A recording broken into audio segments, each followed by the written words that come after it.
Walker the Talker is on comms just now. So Stevie Walker, we are here with Johan Attard and Craig Marsh.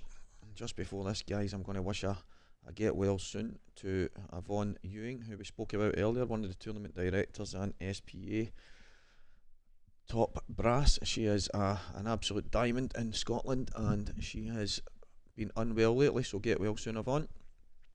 And back to this match now, Johan Attard, Craig Marsh. This should be a classic, as they mentioned there. Craig, number 8 seed, he has a world title to his credit in 2017.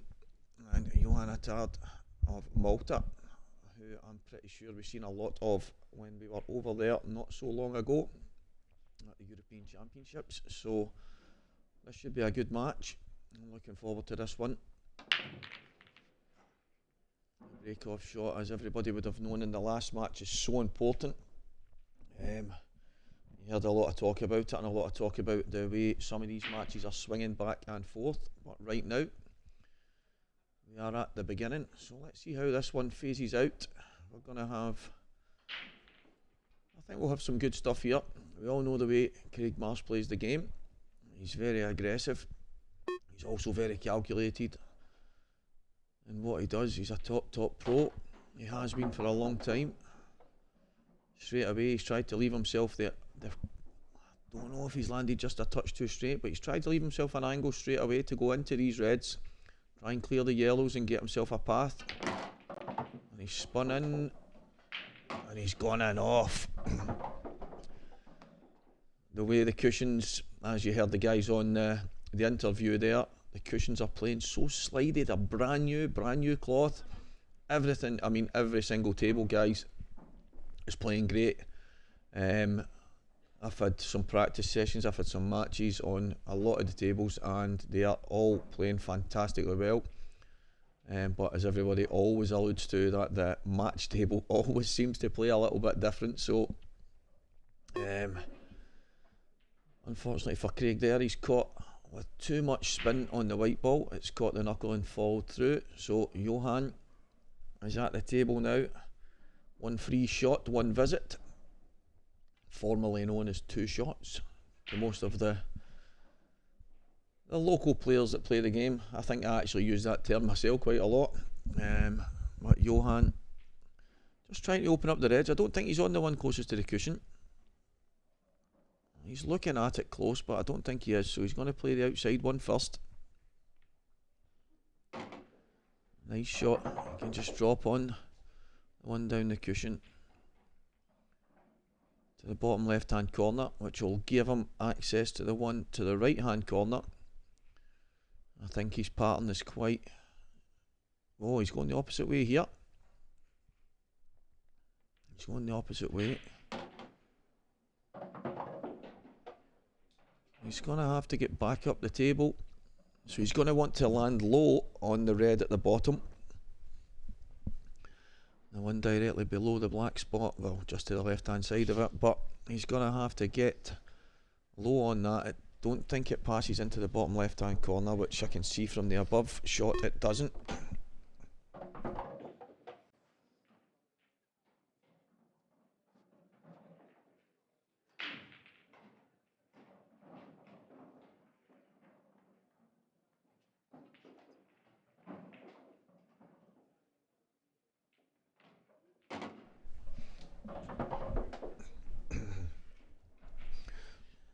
He's played these well.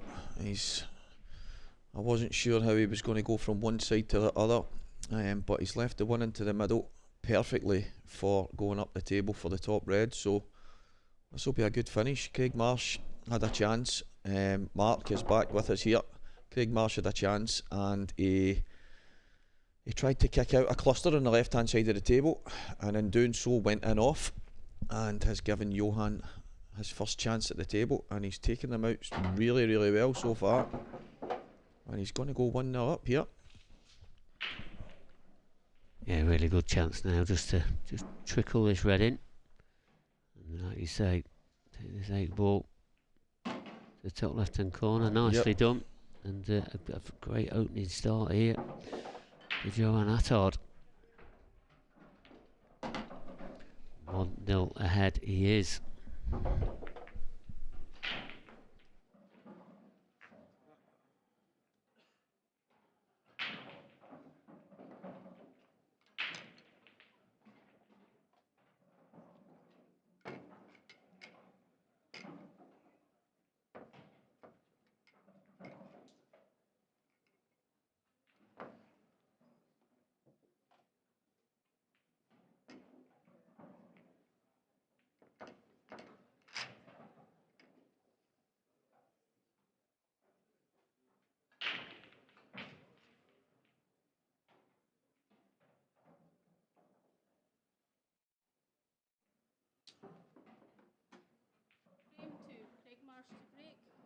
1 frame to 0. Time running.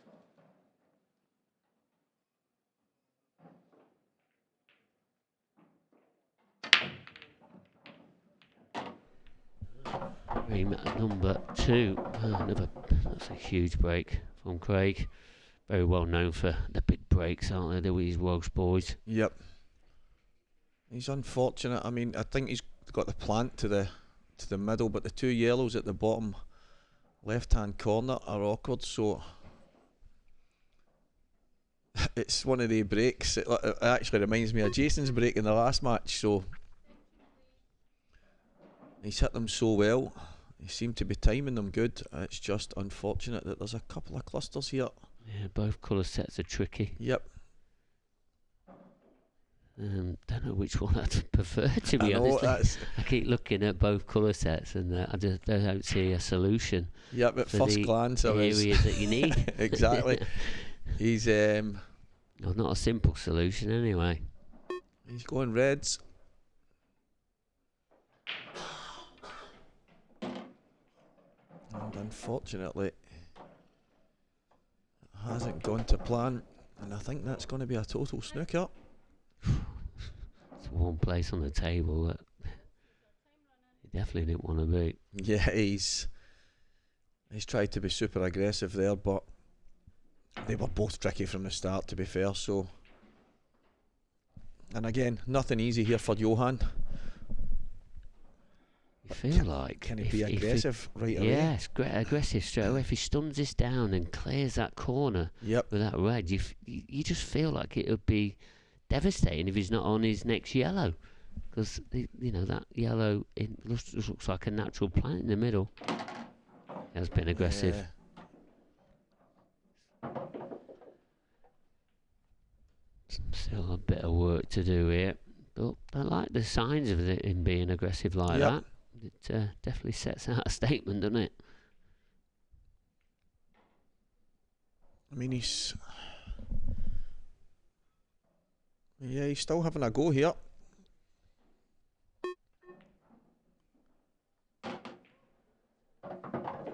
He's got one really awkward yellow to drop on. Nudging that red will help Marsh out. Yeah, big time. So he'll probably see that. So it's just how he gets on this yellow on the bottom cushion now.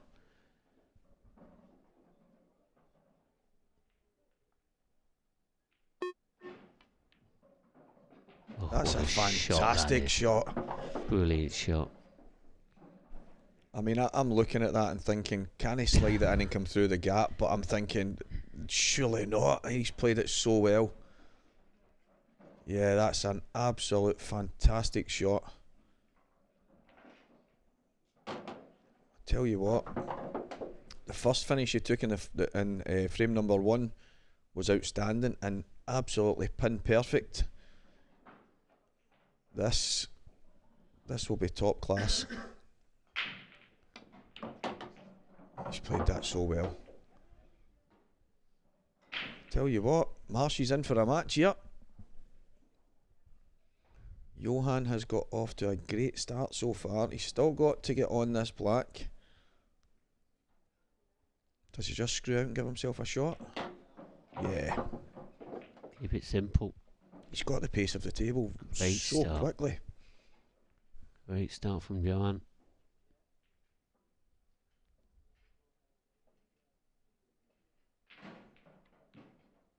Yeah, super finish. That shot to come through the gap and land on that yellow at the bottom was outstanding.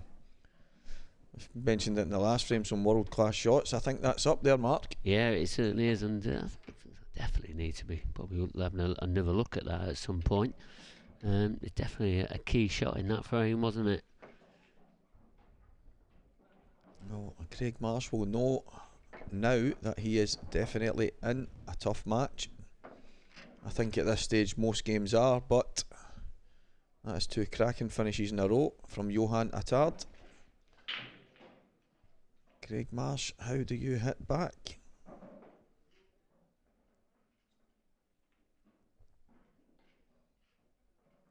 And as you can see there, guys, coming up will be David Adenauer and Liam Dunster in the last 32. thought that match it definitely pinged out to me a little bit. And Attard to break. Especially that match that David Adams just come through against Yasser Hussain. It's a phenomenal one. Named Dunster. It's going to be a tough one. I'm sure it'll be one that he'll be looking forward to.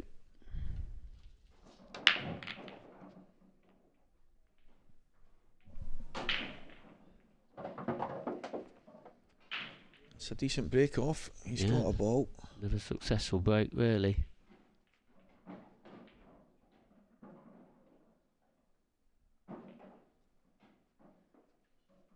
And from the above view there, you can see it's just the opening red.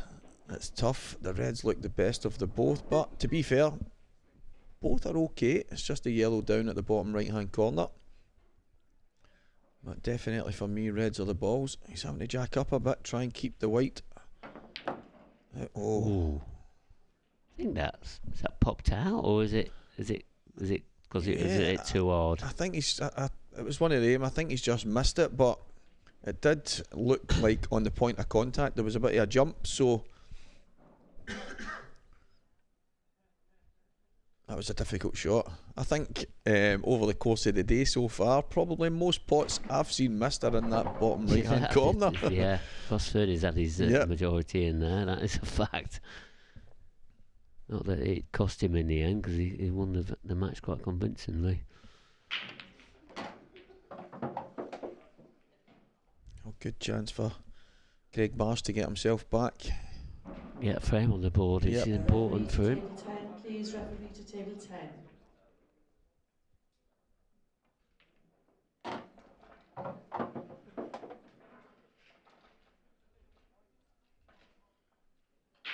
Yeah, he's looking good here. I think if he can... Is he going up the table first? I think the one to the right middle, just bag weight would be perfect, but he's taking the one up the table. Yeah, a bit more of a trickier pot, but no problem. I'd say he's probably still a touch out of position, but we're being a bit critical. Nothing that should cause him any problem. Yeah, I think that's probably his biggest strength is his potting ability. It's not very often you see Craig not hitting the centre of the pocket, and that looks like he's going to get one back on the board.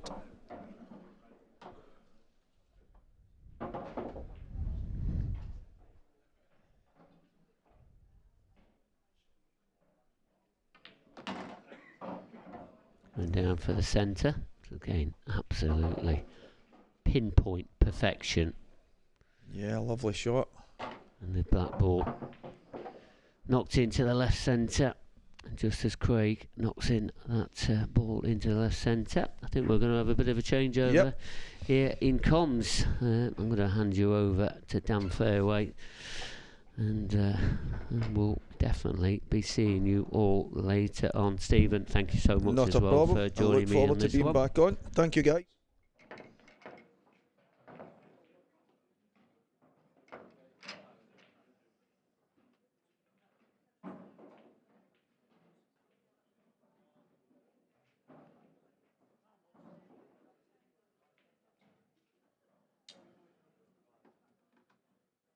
Frame 4.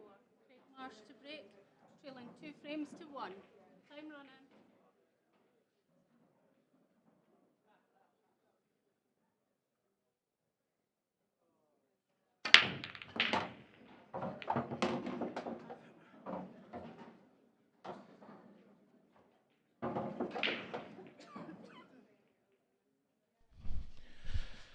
Change in the commentary box then, and an unusual flag on the screen. Malta, Johan Attard taking on the world number 8 former professional world champion himself, Craig Marsh. It's a bit of a mouth-watering clash, this one, and it's not just me. Dan Davey is also in the commentary box. Good afternoon, Dan. Afternoon. Now, Well, game this. obviously, we all know Marshy well. Yep. You probably know Johan better than most of us, having played against him in the European Team Championships, for example. You've seen him play a few times, haven't you? Yeah, very, very good. Very steady. Not flamboyant. Not just a real solid player, and that sounds like a bit of a...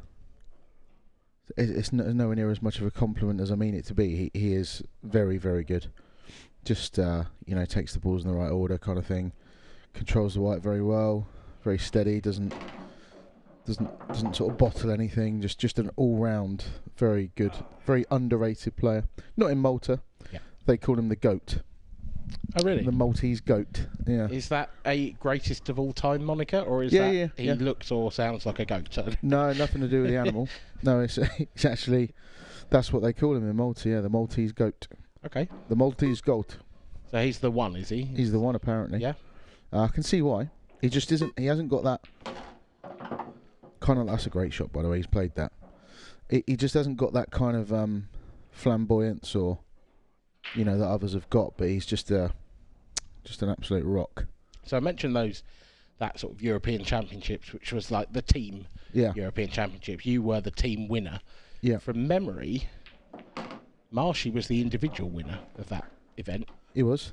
Do you remember how Johan got on? Because it was a home event for him, wasn't it? It was in Malta. Yeah, he. I don't know. I don't know how he got on in the singles.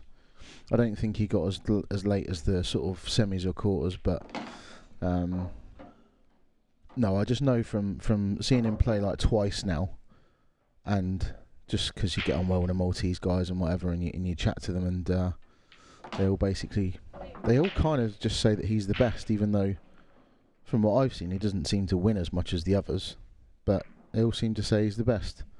I don't know why.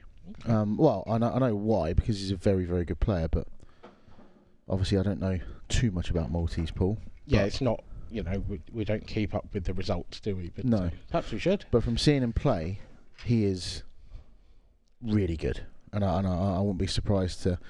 This to me is like almost a 50-50 game that I might give Marshy the edge to, maybe just because of the shot clock and a bit more experience.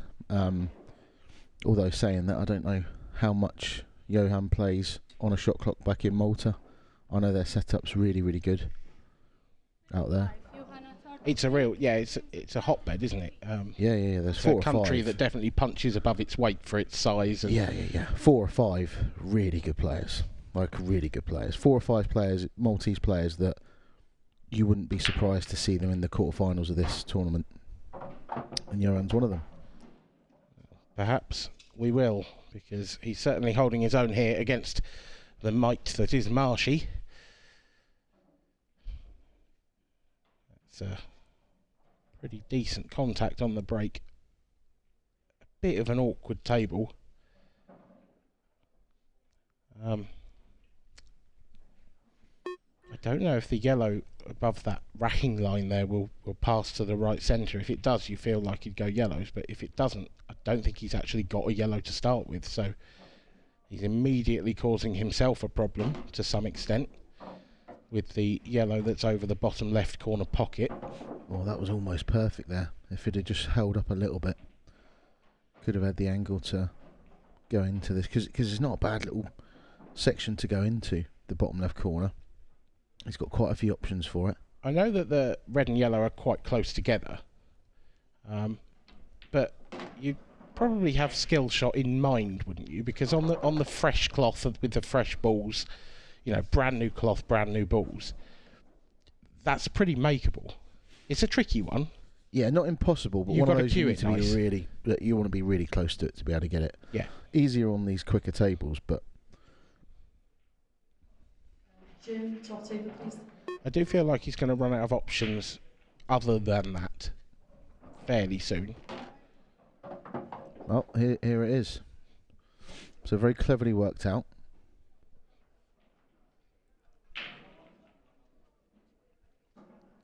So this really is the key to the frame. You can't really see it going wrong if he gets the cannon and makes the skill shot. You can't really see it going wrong. Oh, Wow. missed the pot. Took his eye completely off the pot. Fortunately, missed the skill shot as well, because if he'd knocked the yellow in there, he'd have given away a foul. But as it is, he hasn't. Saying that, the problems, or the balls that appear to be problems for Marshy, they're not actually, because the one that's welded on the left-hand side, he can easily plant down onto the one over the pocket, and the one close to the cushion on the right-hand side will go in off the red. So Not as difficult as it looks. Yeah, you're right. it's not. I think if you play the plant with the yellow on the left-hand side, you've got to be careful that it doesn't just rest on the red afterwards. Yeah, you almost got to play it at a bit of pace. That's nicely played. Cleverly done. Almost an argument here to play the yellow off the red and leave yourself the double into the middle. It's almost unmissable if you get perfect on it. Yeah, and you should be perfect on it. You've only got to roll the cue ball through an inch or two. It's pretty good now, isn't it? It's pretty good. A little bit of insurance. Why not? Because I mean, you want to get quite close to the black with the white ball if you're going to play the plant, and obviously the plant can go wrong. I think the only thing that could go wrong here is if the cue ball catches that red flush. But no, he's avoided that easily. Yeah, he's perfect. Perfect. Very well played. And now it's just about screwing out this one over the pocket, and it's a simple enough shot, but again, there's a little bit of risk attached here. Yeah, he's made this look quite easy. Yeah, lovely. And from 2-0 down, staring down the barrel in this first set, Craig Marsh has turned it around. He leads by 3 frames to 2 in set 1. He was on the table next to me earlier when I was playing Simon Ward. And based purely on what I've seen so far, Craig Marsh has played the best out of anyone in this tournament. I think it was the entire second set his opponent didn't see the table. I think he sat him down for about 6 frames. Just break dish, reverse dish. 3 times in a row. He's got it in him, hasn't he? Yeah. I think things like this is where he gets... Obviously everyone cares more about the World Championships than the other tournaments, but It's the big one. It's the big one. But I think, especially because he's won it before as well, it kind of just, I don't know, almost gives him a little spring in his step when he walks in the room and it's the Worlds. Seems to be a bit more up for it than... I do feel like there's a big race on to become the first 2-time champion. It's got to happen soon. You know, we're into our 10th IPA World Championships now, and we've had 9 different winners so far. Yeah. Does that influence? If I were to ask you now who you think's going to win the tournament, does that influence you? No. It doesn't. So who do you think's going to win the tournament? Could be one of any of them 9, really. Yeah, but like, Yeah, pretty much. know your colours to the mast early. Let's have it. Let's have it. Well, you'd have to say the favourite is actually the one that hasn't won it, which is Mark Boyle. So, and if you're going to go, if you believe in omens, which I definitely don't, but if you believe in things like that, then of all the people left that haven't won it, I mean, it's obviously Mark. We might as well go home now. It's obviously Mark Boyle, isn't it? Simon Ward? Nah, he's been to 2 finals. You know, no, he could. Corey Reese? He could. I agree with you. If of the list of players that haven't won it, Boyle is the stand-up. yeah, Boyle is the stand-up. You're right. Forget this stat and this omen and whatever. You just say who's the favourite. If you had to put your last penny on someone to win it, I would say Mark Boyle. Right, like today, going into it on current form, I'd say Mark Boyle. Given that he's never won it before as well. You'd have to mention Farnsworth, though, wouldn't you, if you were talking about favourites? Yeah, well, hometown as well. Hometown World Championships made just a month ago in the tour event here, Made won 2 finals. the Open and made the Pro final. Yeah. Yeah. You know, if you're looking at form players, it's Boyle or Farnsworth. Yes, definitely. That's very well controlled. A lot better than it looked. Didn't want to skill shot that. Easy to do on these ultra quick tables. Again, he had a little problem area in this frame, Craig. And he's kind of just made it, you know, he's left himself the perfect angle, gone into it early, nudged the black out, got on his bad yellow. And before you know it, oh, what have you done there, Craig? I think he's just okay. Well, I think he can see it, but he's definitely not perfect when it comes to position. He can. No, because the cue ball might come off that jaw. Yeah, Could end up anywhere. I mean, if he did any harder, this is what I was saying earlier when he played the plant 2 shots ago. Just about nip it enough. Just It's about. a nice bounce. Didn't want to run into the red. Admissible. Yeah, I think he's going to have to take this to the top right. It's a bit of a thin cutback going the other way, although I think the cue ball's safe, so I suppose whichever way you... I think you might cut it back into the fancy pocket this. it's closest to, because he's Yeah. not hamper cueing that way. For the set. Nailed. Very good.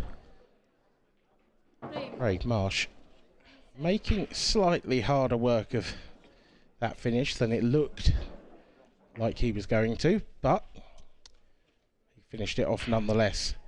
And from 2-0 down in the first set, he has been perfect ever since. He takes the first set by 4 frames to 2. Let's take a look towards the outer arena. Rocket Robinson.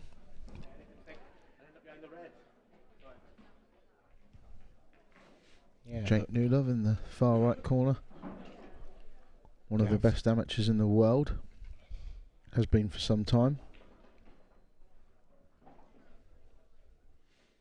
He's looked at 2 each with Ethan Parry-Williams. that's a tricky draw for Ethan, isn't it? Because that's one of those names that you don't want to get as the pro in the draw, as the seed. Is indeed. Gav Robinson's a set down as well to Amariat Abtalati from Morocco.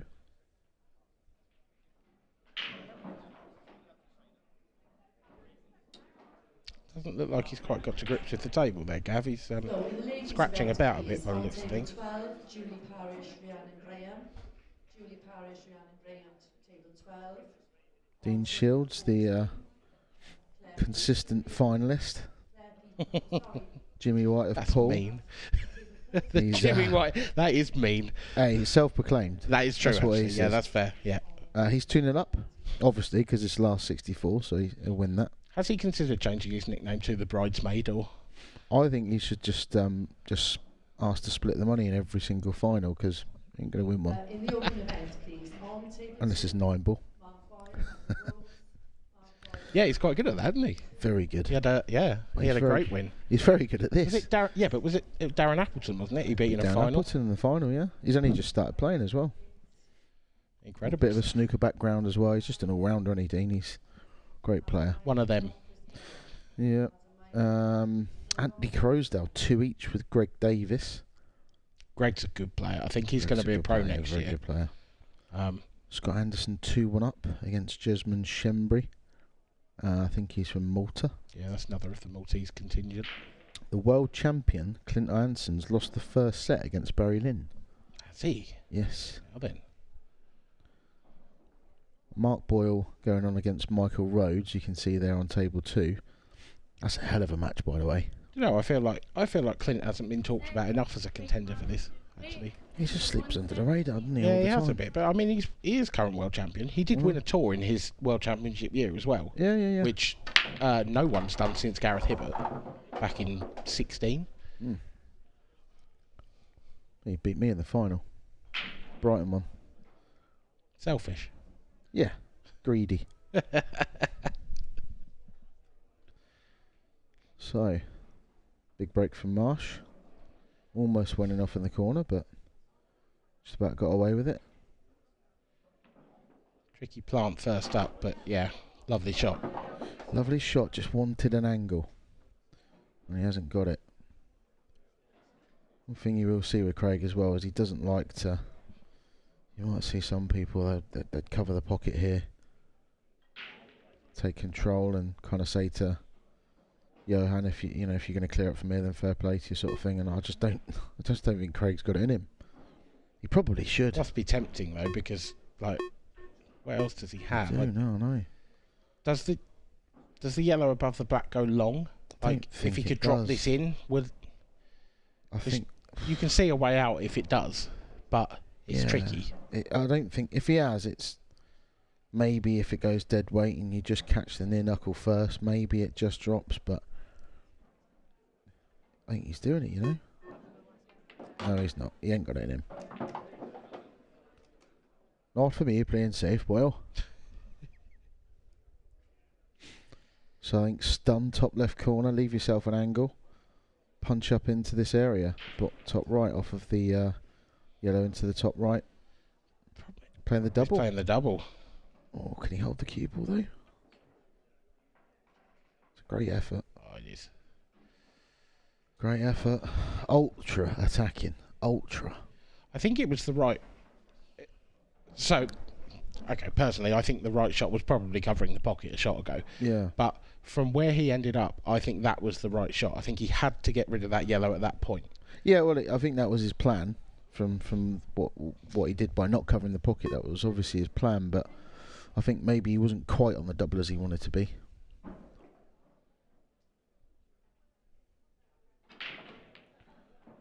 Kind of feel like this is a really important visit for Johan. If anything, that was probably his most difficult shot. Cueing off the cushion, bit of pace into the middle pocket. Played it well. He hasn't really done a lot wrong, has he? No, I would argue there was an error in that last frame of the last set.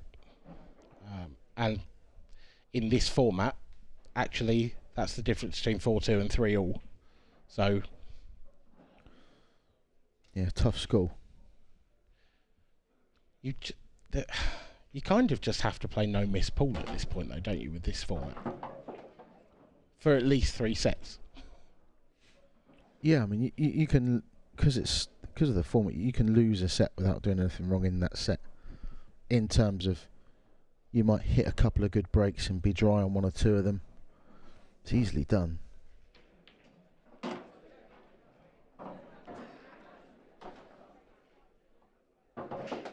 A little bit awkward. Yeah, slightly awkward, because I don't think the red nearest the cue ball passes, does it? If it does, it makes life easier. If not, he's got to screw out. He's played that well. Yeah, he has. And I think the cue ball's gone just far enough that he's not overly hampered by the yellow, which is really helpful. Yeah, just anywhere out in the middle of the table. Very good stuff.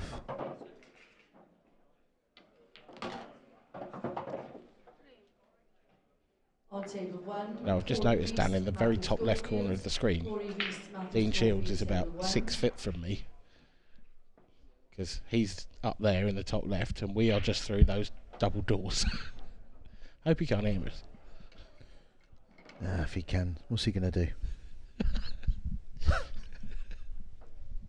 There he is.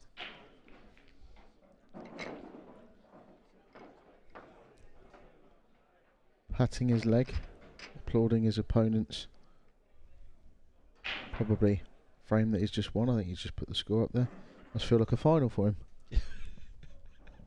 That is mean. You're a horrible person. Okay, sat there just going, yeah, no, I know I'm going to win these next 4 or 5 matches. Just in the last one that's the problem. He sat there going, how much is it for the runner-up again? That's it, 5 grand. That's all right then. 5 grand. Should point out, yeah. rightly, yeah. Dean Shields has a world title. It doubles though, innit? It still counts. Yeah, but if you go, half of doubles is sort of like runner-up in singles, really, isn't it? Is it? No. It's like half a gold medal is a silver, surely. It's like 2 silvers equals a gold.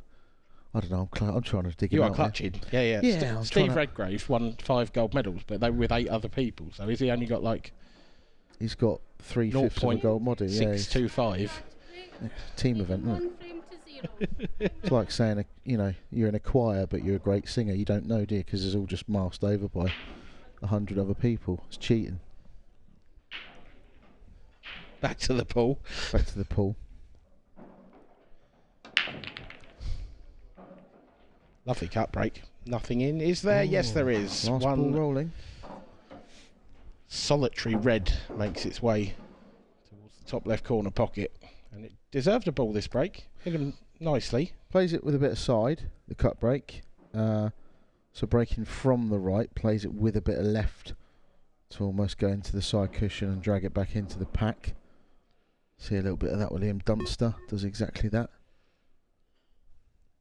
So really then, one big shot here. It's going to be that yellow on the side rail now. Do you move it or do you try and land on it? I think there is. So you see the red that's in between, just immediately to the right of the black. If he can land there, then he's on it. Yeah.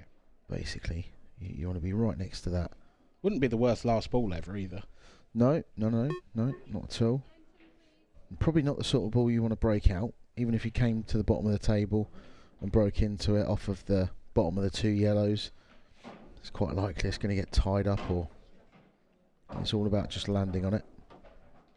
Don't know if he was looking to leave himself the angle there. I think he might have been. Yeah, I don't think he has. No, it hasn't quite come far enough. Would love to have been almost dead straight, if not just off, but the other way, so we could top it through towards that gap between the black and the red on the to the right of it. It's just slightly out of position here. If that slows up, Oh, this is horrible. it is, but he's still got this yellow to the right. And as much as the cue ball's glued to the red, he can actually kind of see plenty of the white ball, so he's not that hampered. Do well to get out from here at this point. Tell you what, that's a great shot. That's a result, but he's definitely covered that yellow now. He has now, and I think also that he's not on either of the other two because the bottom one covers the top one. So he's going to have to play the plant, which he's looking at. And playing the plant, can he also screw into the other one? I feel like it's worth the risk, because if you don't, you are trusting that you're going to have an angle on it next time, which is, well, which is what he's not got. Yeah. That's going to happen. Yeah. I think he may have just been playing to trying to obviously leave himself on the one that's just gone safe, but then banking on leaving himself a double into this bottom corner. So just to contain in safety. Not the worst shot in the world. I think he would have loved the white to have been just a bit further over to the right, because he's now left a choice really, the cut into the right middle. Easy safety for Craig if he wants it. Could have just bumped that yellow out just a little bit closer to that right middle pocket and brought the white a little bit further over to the right hand side of the table, Craig would have been in a bit of trouble here. Craig opening everything up. First shot. That is a slightly risky move, because Craig does not have a finish on here at this point. No, there is a delicate snooker he can play here, Craig. The yellow on the left hand side. Real touchy one though. He doesn't fancy it.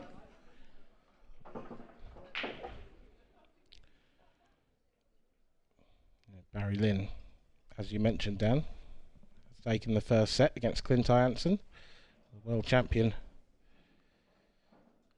He's in a bit of trouble against the Scotsman.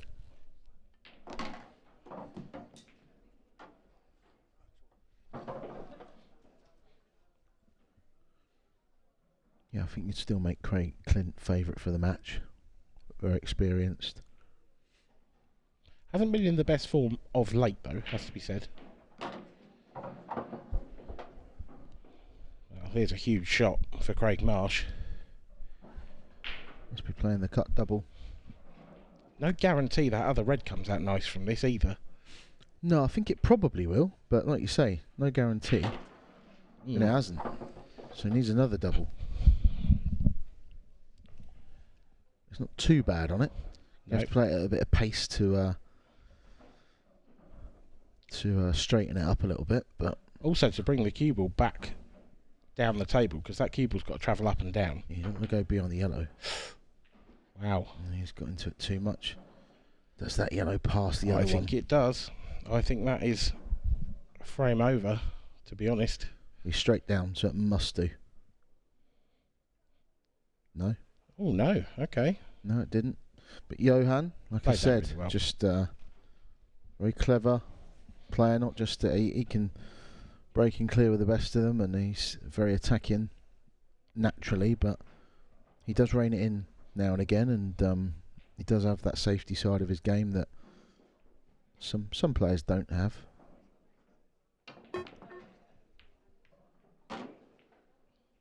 I thought you fluked it for a second. So it's going to be a similar story to the first set. Johan taking a 2-0 lead. Needs to make this one count. Yeah, it would really hurt Johan were he not to get this set in the board now, you would think. I mean, it may be that he doesn't actually come to the table again and he loses 4-2, which is not that far off what happened in the previous set. It can easily happen. But, I would argue that Johan got away with one there because Craig was perhaps a bit too aggressive. He came to a table where he had all of the control in the world. Yeah. And went for a finish that wasn't really on. Yeah, it seems to go that way sometimes. Sometimes you kind of... I think people sometimes talk about run on the ball as in just luck and flukes. Sometimes you seem to just come to the table after your opponent misses and it's just awkward. Yeah, Yeah. I just feel like it was a bit careless leaving that last double. You know, that one there. Leaving that as your last shot to break out a red as well felt to me suicidal. But that's just the way he plays, isn't it? It's almost like his strength's also a weakness. Wow. Sorry, Dan. Oh, wow. We interrupt you because there's been an earthquake in the arena. That's a bit harsh.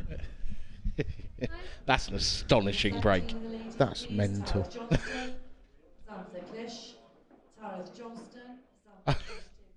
Come on. Can't play against that. Is it that easy? Either. It's not really. No, it's not. The reds obviously, you can't really go reds because of the black's tied up, and I don't know if he's still got ultra thin snick here. Yeah, that's quite nicely controlled. That's pretty good. Really nicely controlled, actually. Yeah.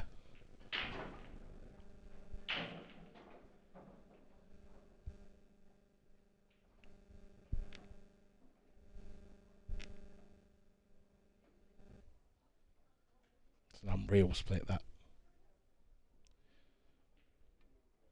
We'll definitely have to have another look at that break. He's got to be slightly careful here. I'd almost be tempted to play this as a skill shot, but hard enough that the cue ball comes back out, just like that. Didn't want to get the rest out, did he? No. 2-1. It's just like a replay of the first set. It's so brutal, though, when, you take that 2-0 lead and you think, right, real chance to cement my advantage here, and then your opponent saunters up to the table and breaks like that. Just astonishing. 3 reds all went into the same middle pocket.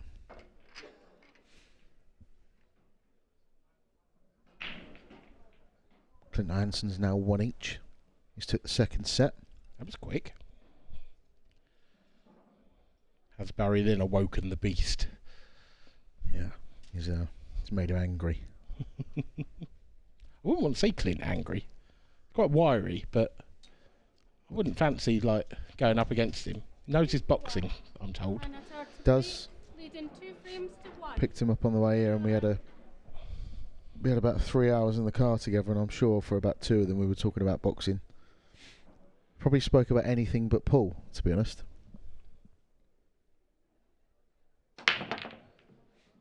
Oh, He's hit them very black well. is close, but it stayed up.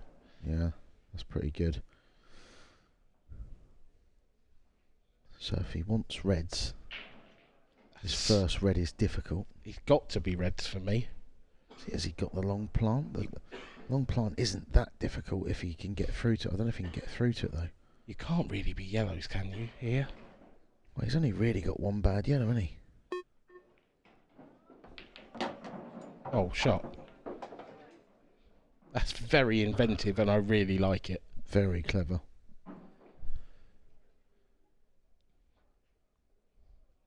Now, is he going to have to take on the plant next? Yeah, it's just a case of, is he playing position on the one on the bottom cushion now? Doesn't look like it because he's hitting the bottom of the cue ball. No, so now he's got to play position on it. All about this shot. It's got quite a big margin of error. Anywhere like the bottom of the line that you can see going down the centre of the table. Anywhere roughly near the bottom of that line, and he's good. Hold up. Just about, I think. Yep, it's perfect.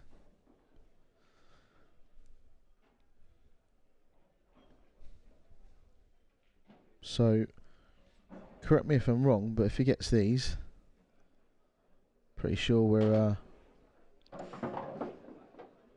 interesting way of playing that. Yeah, I thought he'd have come down the right-hand side of the table and taken the red in the centre of the table to the left middle. Same.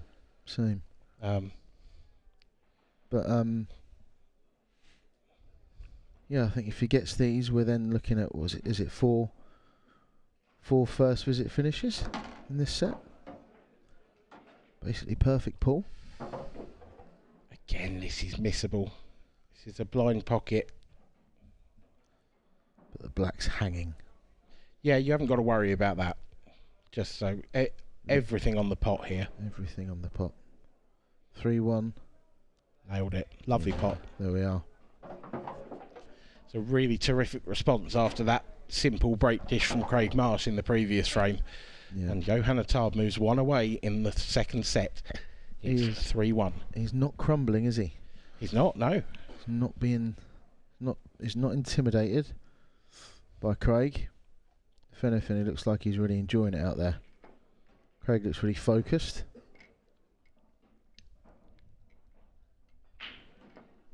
As does Johan.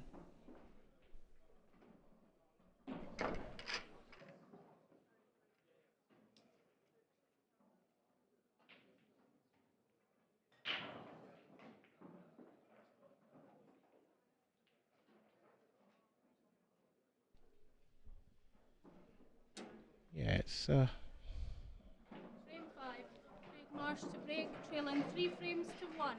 Marshy's turn once again to approach the table. Can the break be anywhere near as good as the previous one? You wouldn't think that was possible, but what you wouldn't want if you're Craig Marsh is a dry break, and that's exactly what he's got. Could be worse though. Yeah, it's a really tricky table, this. First glance.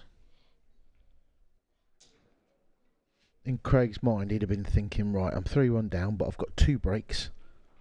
You know, I could easily just be 1 dry breakaway here from winning this set. Trying to stay positive. That's a very nice shot from Johan. Very nicely controlled. I don't know if his intention's to go for the clearance here, but if it is, he'll need to. In all honesty, it's hard to see how he can. Well, so if he plays this down the cushion, it's just whether or not he's going to cover the pocket. I'd suggest that against someone like Craig, the right thing to do is just to cover the pocket. It's got to be. Yeah, doesn't want to pot this. Doesn't want to pot this. That's exactly what he's done. That was mightily close to dropping in. Far too close, yeah. Yeah, that's... Yeah. Trying to push that into sort of the full knuckle, but... He hasn't quite allowed for the slide there, has he? No. No, but Craig's in a world of pain here. a lot of trouble. The one thing you would say about Craig, that's a decent little shot, is he's so inventive and attacking that you're never actually safe on the table with Craig Marsh. No, it's and he will happily throw caution to the wind if he thinks that he's got no choice. And if anyone can come up with something special, it will be Craig. See now here. So Craig's on reds. He's actually got this red into the corner pocket, but when he's right behind, if he can top that through, he might have an angle here to. And he's definitely going to go for these. Yeah, it depends how straight he is, but if he can get out towards that line, the breaking line. But if he makes it, he's going to have a shot next up. Yeah, now's the shot, so he can screw into that. The black and yellow, but I don't know if the black and yellow's going to plant onto the other yellow. I'm not sure. If I think he's tempted by the skill shot here, and he's going to play that shot later. And he hasn't got it. He's not got it. He's not got it, so. And he's actually missed that by quite a long way, because that was right in the pocket. But it was in the side of the pocket. Yeah, but he's hit defense. it. He's hit it almost half ball on the wrong side. Yeah. There's quite a lot of margin for error with that particular skill shot for me. Yeah. Time runner. He has created a bit of a problem here for Johan, though. Because Johan's kind of got two problem balls now. Attention, please. Because although it obviously pots, the yellow on the left-hand side is in about as bad a position as you can put an open ball. It's not easy at all. He's used his extension.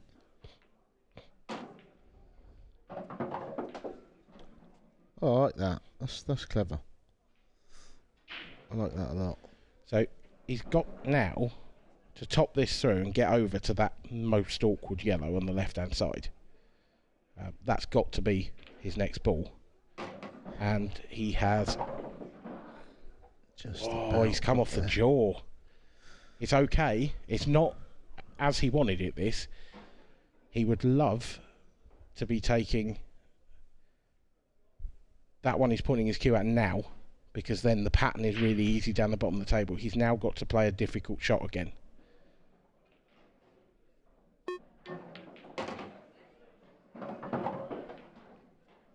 Here's your shot. So screwing back up the table, just needs to miss the knuckle.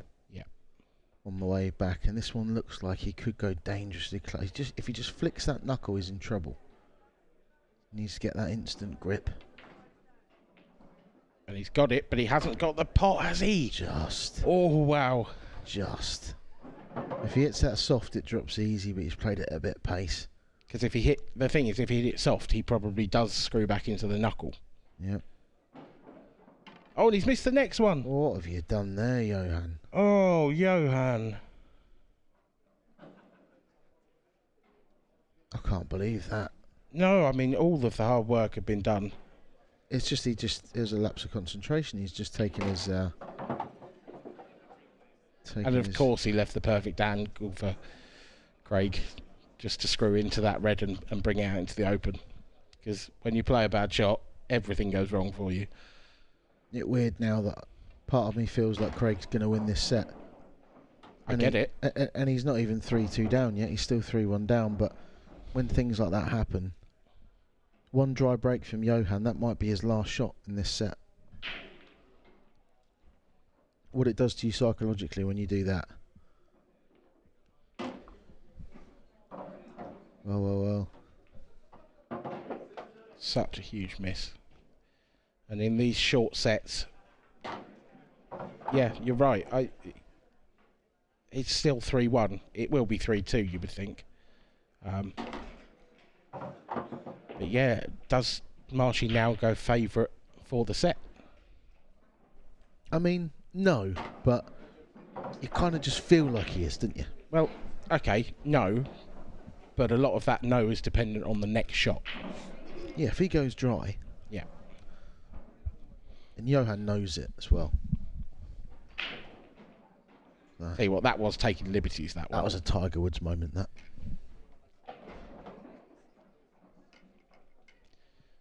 Explain that one. Tiger Woods? Yeah. Because Well, the most famous. I know who he is. It was a chip, wasn't it? Actually, and then it fell last minute.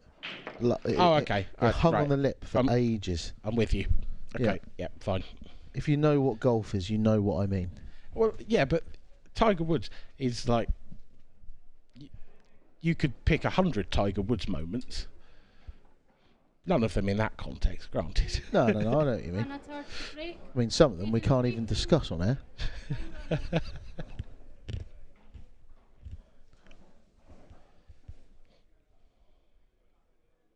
All right, Johan.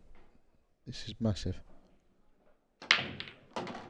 Oh, huge cue ball safe.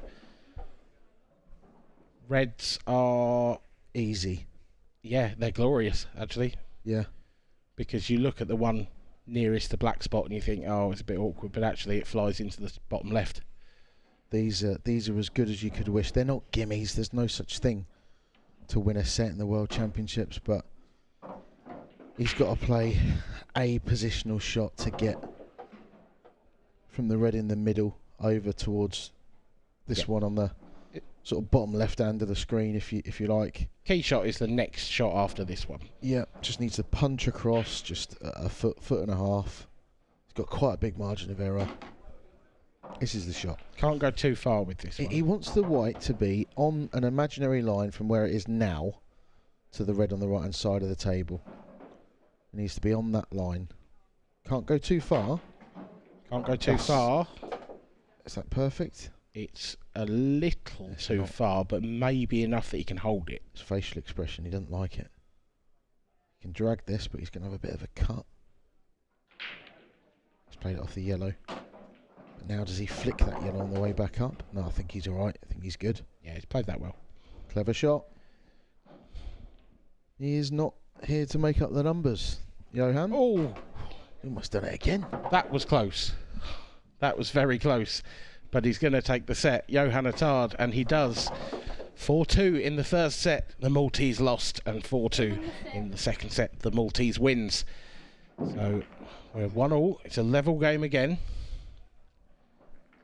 And Craig Marsh will be... Well, has he done much wrong in that set? I think so. He went early. He went early and the early frame, didn't he? Johan missed, gave him an opportunity, and Craig went for a slightly silly finish. He did actually. Yeah, you're right. And those are the moments. Well, like you say, difference between 4-2 and 3 each if he wins that frame. But I see Gav Robinson there. He's a nice little cut down the cushion, but Third set. tied up his other yellow at the bottom right hand side of the table. Sets are tied 1 each. Not happy. Mark Boyle. It's going to be a hell of a game. Those of you that don't know Michael Rhodes, great player from the northeast.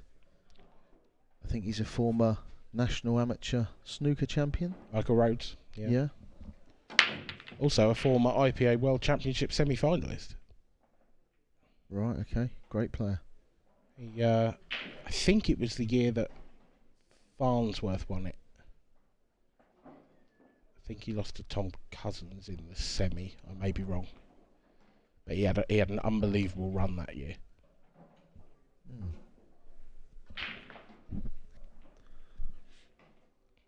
Home turf as well. Just lives like 10-15 minutes away.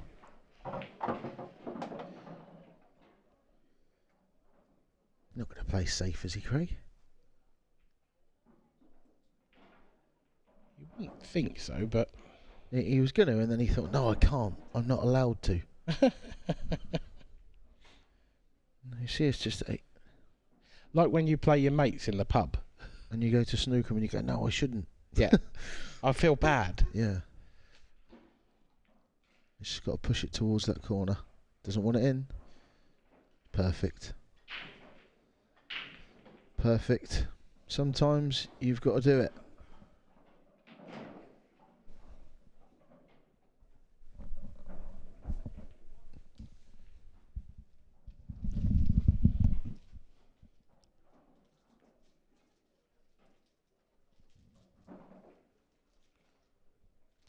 shot there from Johan. Sort of forcing Craig's hand now.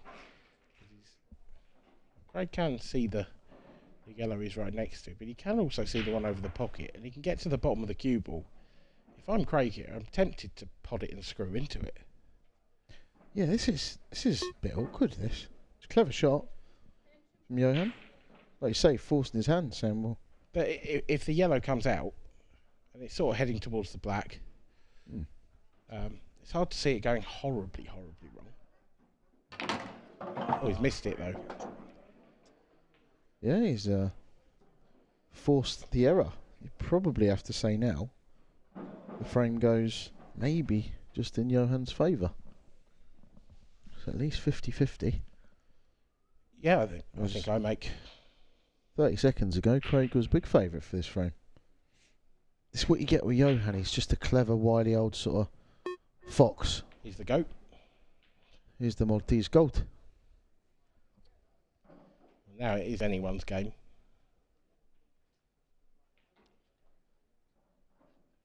In an attacking sense, I'd argue Johan's in the best position here because Craig doesn't really have any way to attack those two awkward yellows.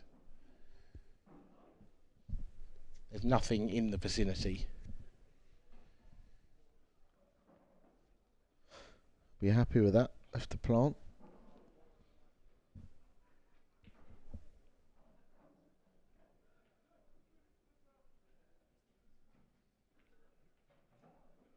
So Jake Newlove did win 3-2 against Stephen Parry-Williams. Ross Fernie, one of the ties of the round, won 3-0 against the ex-professional champion Jason Remington, who was one of the names everyone wanted to avoid. Rich Swaffield, 3-0 winner against Tony Pitts. Rob Wilson beat the chairman 3-0. Mark Farnsworth beat Craig Day 3-1. Michael Tomlinson, 3-0 winner against Jamie Farrow. Andy Crosdale won in the end, 3-2 against Greg Davis. And Scott Anderson, yeah, good win. And Scott Anderson won 3-1 against Jesmond Shembry. So is that. Clint Ironson still 1 each with Barry Lynn.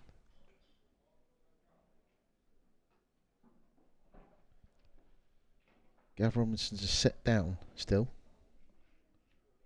against his Moroccan opponent.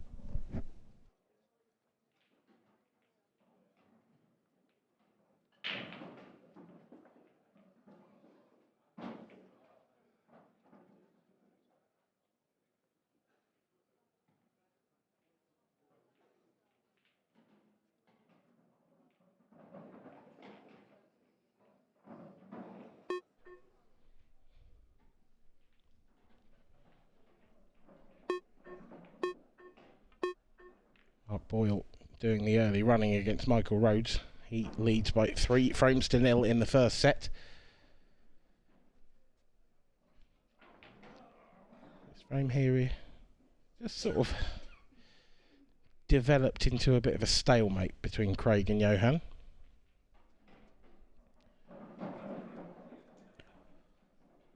Don't think the top of those two reds he's closest to goes, which means he can't really attack anything. He could, I mean, is he going to go into them from here? Looks like He it. is. It was a big risk, that, and I don't think it's one that's worked out particularly well. No, could have come out a lot better. That. So Mark Boyle has taken the first set 4-0 against Michael Rhodes. Wayne Fryer is 2-1 up in the first set against Simon Ward. He's for those of you that don't know, Wayne Fryer, I think he's just turned 50. He used to be the number 1 on the Pro Tour about 25 years ago, roughly. When you were a nipper. Before I started playing, really. Oh, okay. I remember playing him about 20 years ago in an amateur comp, and someone saying to me he used to be number 1 on the tour sort of thing, and he was probably like Maybe he's a little bit older than that, I'm not sure. Maybe he was early 30s at the time, and I was like 16, 17, but... Stop the presses. It's a really, Sorry, really that's a good great that's shot by Craig ridiculous Marsh. shot, Craig. That's a terrific pot. What a shot that is. But yeah, I was sat next to... I was playing next to Wayne against Tom Barley earlier on. And I just glanced over now and again. I just didn't see him miss, Wayne Fryer. He beat Tom Barley 3-0. Tom Barley, previous semi-finalist here. Great player. And he just... Tom wasn't at his best. I mean, I was only glancing over. All I remember is just always seeing Wayne at the table. So it's a tough game, that, for Simon Ward. Tough game. Oh, she's perhaps come a little straighter on this yellow than he'd like. Might just have to punch this a bit now. Bit of running side. Has he overdone this? Has he overdone this? He has. Definitely has. And I think that was a case of... He didn't feel like he... I didn't feel personally that he had enough angle to get there comfortably, and I think he might have felt the same. And as a result, he's overdone it, and then he's pulled it back from the brink with a beauty of a double. Especially on a table that you haven't... You know, playing a double at that pace is quite a brave thing to do. If it's your home table, it's different because you know exactly how it bounces, but these fresh cloths and fresh cloth slide, a little bit slidey, yeah, you know. It's a very good shot. Possibly slightly helped by it's a bit of a big pocket for the double, that, with that red there, and he did use it. It was, yeah, but still a great shot. It's still a superb shot, yeah. Mark Boyle takes the first set. There he is, the red hot favourite, or should I say the hot pink favourite. Up against Michael Rhodes. Gav Robinson looks like he's in a right tussle over there. Oh, you mean on the pool table? He's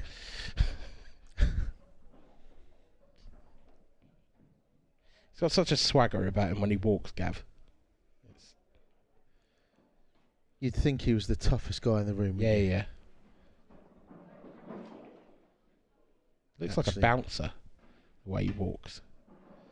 That's where it ends, though. Jason Hill, a fellow chatterbox. You ever been around them two together? Jason and Gav? Yep. Could you get a word in? I've decided I'd... You know when you block out an experience in your mind? Yeah. That. Yeah. Yeah, fair enough. Well, you wouldn't have much choice, would you? No. Actually, two of the nicest guys you ever meet. Oh, lovely. Yeah, genuinely. Yeah, yeah, really. But you just can't get a word in, can you? And they know it. Gav Robinson's post-mortems after he's lost a match are legendary, aren't they? Yeah. He'll be outside. He'll be out the front of the hotel for a good half an hour after a match, telling all and sundry, literally anyone who will listen, about the kick he had or... Proper character. Yeah. Could be a danger in this tournament. Just won his first tournament in, was it December? Yep. The IPA Masters up at McGoldrick's. Yeah. He was telling me he's been on... before that, he went to a... basically like a therapist for... like a kind of like a mind coach, sports psychologist. And it really, really helped him. Gave him a couple of like techniques to use when he's in pressure situations, saying things about, you know, remembering your previous times when you've been playing really well, and you know, controlling his breathing and stuff like that. And he said it really, really helped him. And it was literally his next big tournament was that IPA Masters that he won, and he used those techniques, and it really, really helped him. At 7-0 in the final against Hibbert, he said he kind of did the thing that the guy told him to do, and he felt way calmer than he would normally feel. Yeah, these fine margins that these players will jokes aside, you know, players like Gav, he's trying everything. Yep. To get to the top, everything. One of, if not the hardest working player on the tour. In terms of practice and hours on the table, definitely. You've got Gav, Wade Morley is another one, just never off the table. And they really do dedicate their lives to the sport. And yeah, I do think, I mean, obviously it's worked for him, and I think it's something that more players could probably use, because it's such a mentally draining sport, this. It is. I played earlier and I lost, and I didn't play awful. Opponent played quite well. But I did find myself thinking during the match, like, there's almost something a little bit missing when it comes to the focus. You know, it's not that I wasn't up for it. I tried my hardest, but that little edge that these elite people seem to have in every sport tends to be a psychological one. Some sort of, whether it be a pre-shot routine, whether it be what they're doing when they're sat in their chair, whether it, what they're thinking, or if they're whatever. Do you know what I mean? And you kind of question yourself a little bit. Are you doing enough? Is it good enough to just practice a bit before a tournament? Is that actually enough? Probably isn't. It's not. And I think that's sort of a microcosm of all sport, really, because,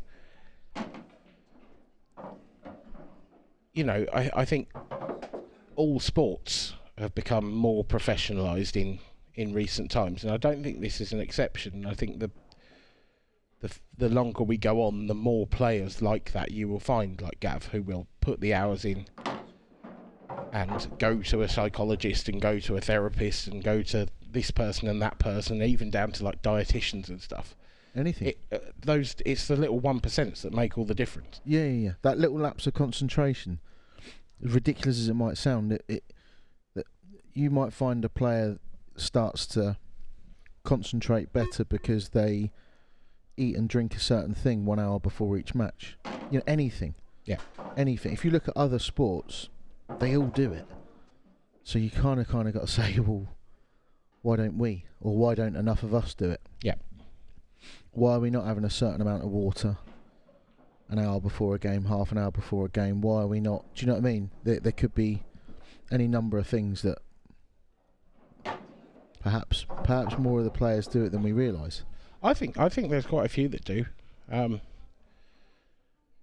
think, for example, I think Clint is a great example. I think he looks after himself really well. Watches what he eats and watches what he drinks. He's not a drinker as such.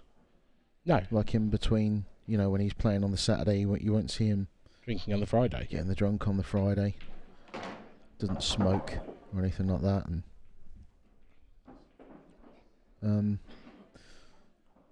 big shot here for Johan.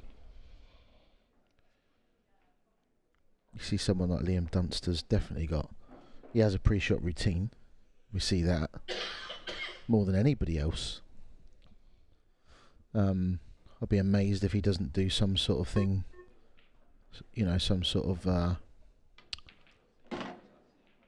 don't know if you want to call it concentration exercises or whatever. I'd be amazed if he doesn't do things that he won't tell anyone else about. Yeah, probably. And he would definitely be shrewd to keep it to himself. He's not going to say, "Oh, this is what I do, guys." By the way, yeah, to make me focus really well. Anyway, one each, yep. 1 all in sets, 1 all in frames.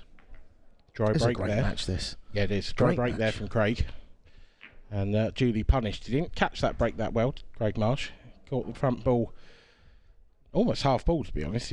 Cue ball flew to the side rail, and 1-1-1-1. Yeah. Wouldn't want to mess with Johan, would you? Looks like he could handle himself. More than Gav Robinson. He'd definitely win an arm wrestle against Gav, wouldn't he? He'd definitely win a wrestling match. Yeah, the gym facilities in Malta must be quite good, I would imagine. They look quite good, based on Johan.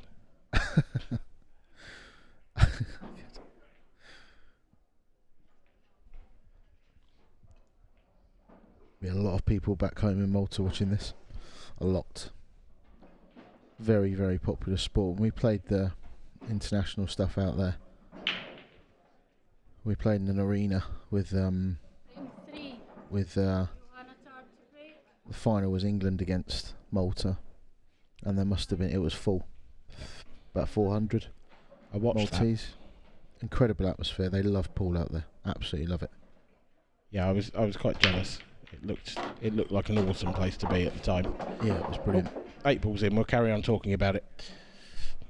Yeah, just like I said, I'll be amazed if there's not going to be a fair few hundred watching from Malta. They all know and love the IPA stuff.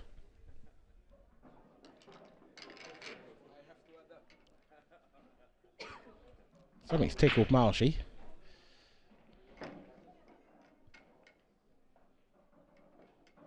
The Jolly Buddha back in the Jolly building. Buddha.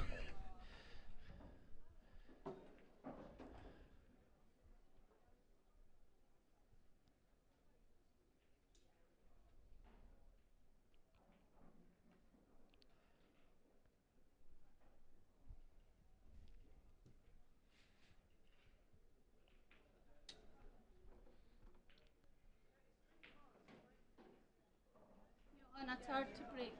Time runner.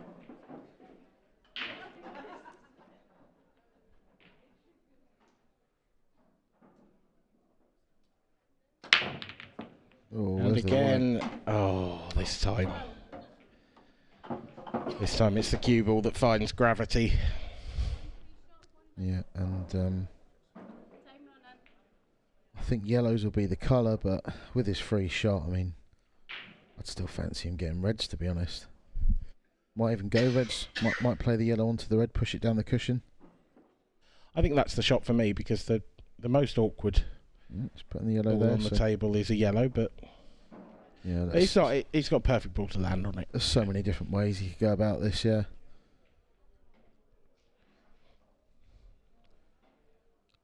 Just that. It's just that yellow on the side rail is missable. You know, it's one of those that even if you're right behind it, it is missable.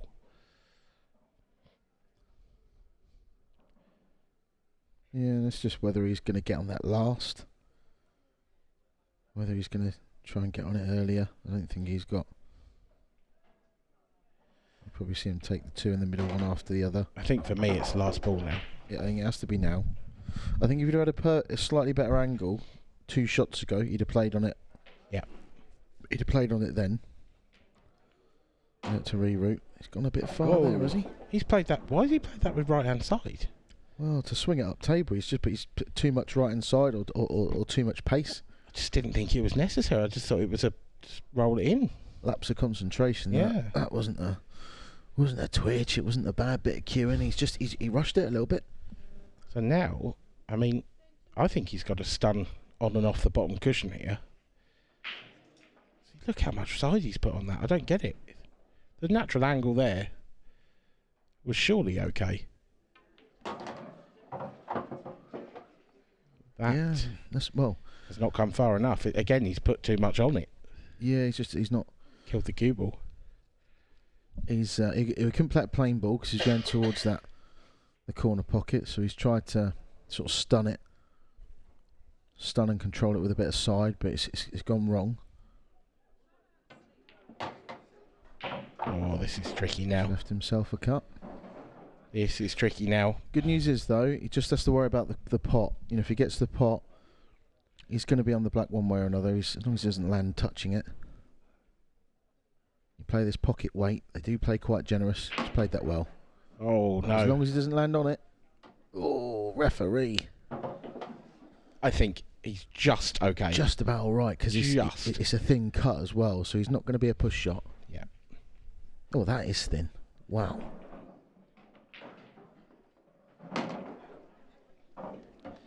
Well, it's Frame. a good finish in the end, but one that could have been so much easier.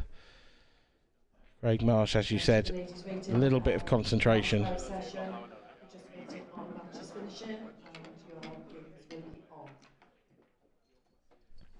Someone's tickled Johan.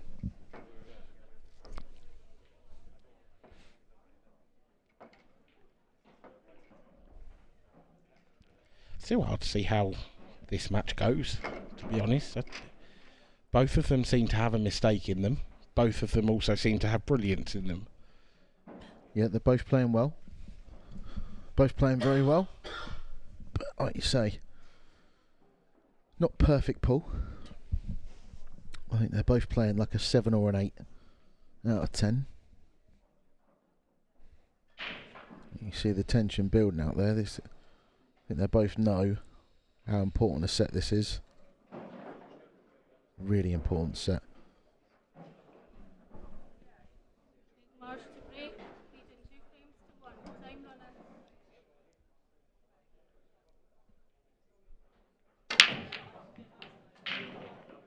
Oh, she's hit this better. Is it dry? It's not.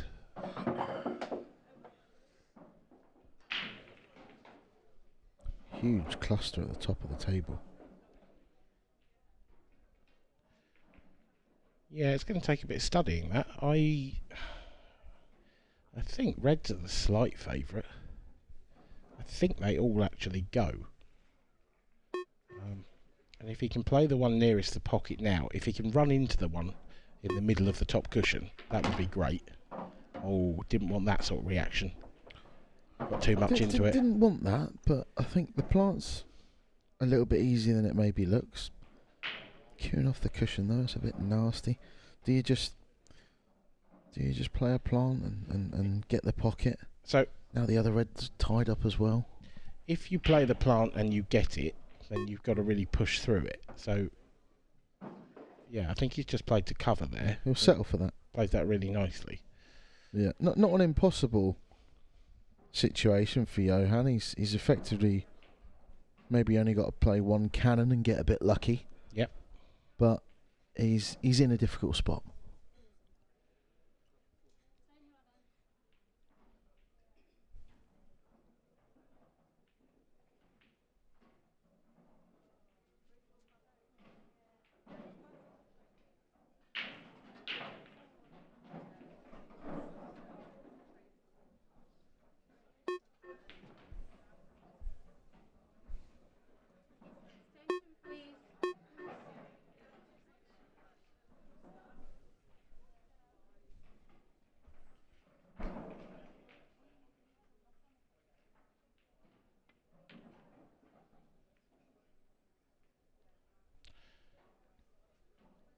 Was quite far away, to be honest, but he's not the worst result, is it? He's got away with it a bit. Yeah, because he's Craig's got the option here to play the red at the top of the table and clip it into that top left corner pocket and break into the red and yellow that are tied up. But he's also got this problem down here. Is he trying to land on the other one? He is. I mean, as well as he could have played it, it's a thin cut. Yeah, I sort of expected him to try and drift in between the the other gap. side of the yellow. Yeah. But this angle now, I mean, he's going into that problem, and he's got the pot, and that is tremendously unlucky, actually. Yeah, it is. That's a really horrible result. Yeah. Tremendously unlucky. Yeah. No, I'll give you that. That's a good. I've never heard that expression before, but it's a good one. Thank you. It's alright. Can he go cushion first and pot this one on the rail, or at least get the pocket? Yeah, that's the shot. Oh, look at that. That's tremendous. Tremendously tremendous. Yeah, that was brilliant. It is. Knew he had to play that a pocket way if he had a chance to. Now you look at exactly where he's trying to hit. He wants to split the gap. Yellow and red together, push the red over towards the corner pocket. Even but not stick to it. Half ball the other side of the yellow would be good. Oh yeah, he needs to catch them both. He's just caught the yellow on its own. Yeah. In a bit of trouble here, and is it touching ball? I don't know, but I think referee hasn't called it. He's got to go cushion first, doesn't he? I think he's got no choice. Yeah, he has. Yeah. He'd like it to be touching ball, because then he hasn't got to hit a cushion after contact. You want to play this almost so that to cover the pocket if you miss it. Could be a bit of a turning point in this set. Yeah, it's a slightly tricky first shot here for Johan. And actually, he's not going to take the pot on by the looks of it. He's going to play safe. Yeah, good shot. It is, but I always think it's a risk. You know, it's just an opportunity for Craig to make something happen when the finish was there for Johan if he wanted it. Yeah, it was a bit of a thin cut into the middle, but it wasn't that difficult, was it?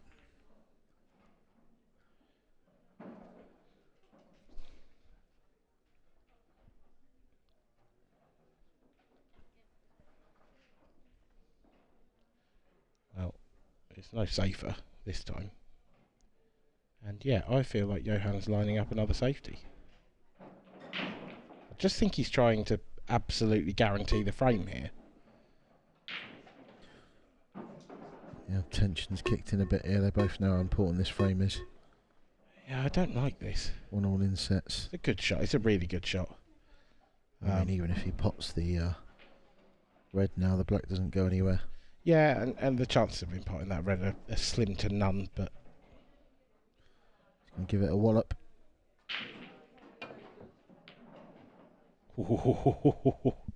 It's a great effort. We're going to see Johan play another safety. Well, for me... You can't, can you? Surely not. For me, you play the yellow you're closest to down the rail. No, you've just got to go for them, haven't you? Yep. It's just... I don't get why he's going for them now if he didn't go for them before, because... They're easier now. Are they? Yeah. Yeah, I think so. I don't see what's easier about it. Well, his at this opener point. was unmissable. Yeah, okay, fine. I think it's hard. When you start playing safeties, you can sometimes get yourself into that mode of them needing to be all hanging over the pocket before you pull the trigger. Yeah. Sort of thing. I've seen it plenty of times before where people play a couple of safeties and then they're scared to go for it almost. There's big moments in this match.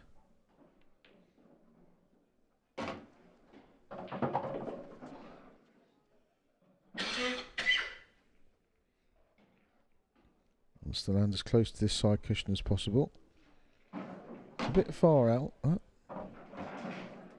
It's a little bit sloppy. Yeah, this for is me. This is slightly awkward now.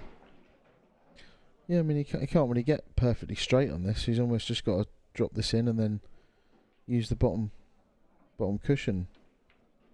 And he's missed it. It was sloppy, wasn't it? I think from that point you had to just... You didn't need to play it at pace. You had to just drop it in and accept that you're going to have to use this bottom cushion to come back up towards that right middle.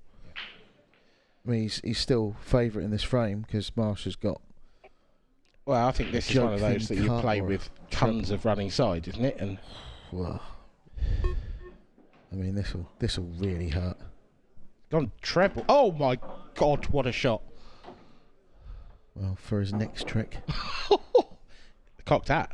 The cocked hat is on as well. here's the thing. Yeah, he's almost got slightly bigger pocket than normal as well. Because if he misses it too thin, he can come off the yellow. This is going to go close. It doesn't double. This would be a hammer blow. 3 cushions in the middle. No, it's not there. It's not there. The slide. He wasn't used to the slide. You can see how annoyed he is. Yeah. Because when you get the first one, you sort of think the second one's guaranteed. Yeah.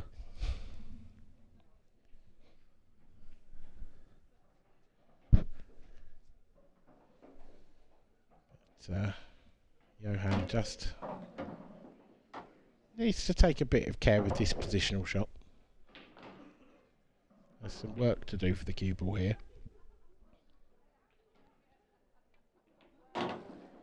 Mr. Run. Yeah, It's a little short. It's a little short. It's a little bit short, yeah. It's all right. It's fine. 2 each. Oh, I thought we were going to see one of the best 2-ball finishes of my life then, Yeah. to be honest. Looked on. Let's focus, Johan. It's sort of kind of... It's a little bit nervous, but focused at the same time. He's been there plenty of times before. He's an experienced player. The Maltese goat.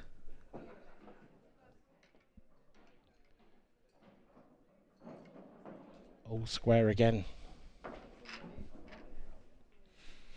Quite animated. Talking quite a lot to what must be one of his friends, or...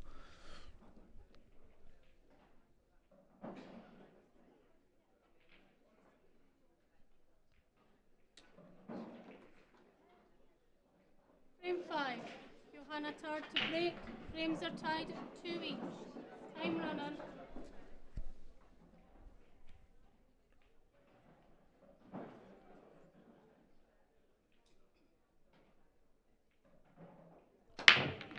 Most important break of the match so far. Decent. Yeah, they've come Very out decent. really good. Look at the Reds. Yeah. I mean, realistically, this is all about the first shot. If you take that one in balk, which he's going to, as long as you land nicely on another red. Which he hasn't. Oh, that's careless. That's the worst shot he's played all match. That is so careless, because that was the obvious problem with that shot, running into that red. Yellow. Sorry. Like the only problem. The only problem with the match. Can you see? I don't think he can see anything. I think he could possibly play a little swerve and try and pop the one to the right hand side of the balk line. The braking line, sorry. If not, is it cushion first and the one nearest the right hand cushion? He just needed to... Hard to tell. Well, he's gone for the cut, and that is extraordinary, is it? Didn't have the pace. Didn't have the pace. And although he's blocked the yellow from going into this bottom left corner pocket, it's not that difficult a shot for Craig to play it cushion first off the red. Yeah. And I think we'll be seeing it in a shot's time, to be honest. I think he drops this in the middle. Oh, he had more angle than I thought there. So perhaps not. Not an absolute gimme, by the way. No. If you're right behind it, it's easier. Right behind it, it's much easier. From here is a little bit awkward. Yeah. If he gets this right, it's probably going to win in the frame. Yeah, not a gimme at all. I would love to finish behind that yellow. He's not going to. I mean, he'll take that. He will, but he has left a shot on. But 30 seconds ago, he's thinking this frame's mine. Yeah. I think he could have done with rerouting there and finding another way to get in behind that shot. It's almost as if he had his mind set on playing that shot so much that even though he ran slightly out of position, he had to play it. Oh, that's just a bad one, I'm afraid, from Johan. It is. I don't think he had much else. I don't know if he... He had to play the pot, but he's played it really, really badly. Yeah, Wasn't a good shot. Sort of rolled it as well. Yeah, he could have punched that. Maybe tried to get back out for another pot. Not behind the red, surely. Surely. It's just held up.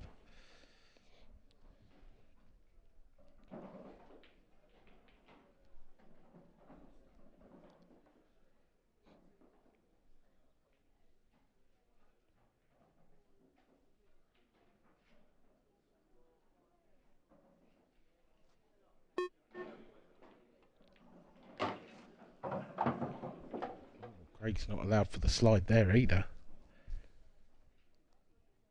It's not the way he wanted to go. I think he's going to have to take the yellow to the left of the 8-ball now. But he's just not quite in position yet, is he? No. Big moments, these. This is missable. It is. And it's missed. There's tension out there. There's a lot of tension out there. Now, Johan, you will not get a better chance in this frame. They've been playing well, but they've both chucked in a fair few, well, a couple of real bad misses. No, not easy shots. No, neither of them. But anything tricky, they've started missing.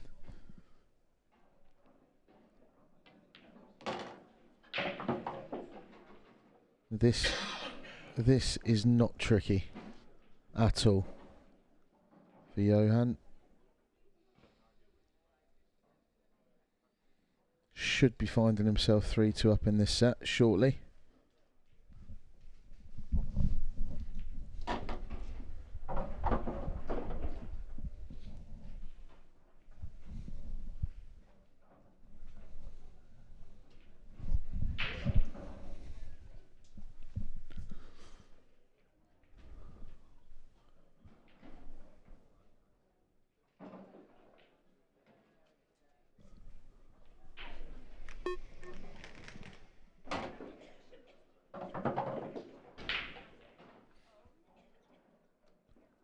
It's all about the cue ball. The red's unmissable.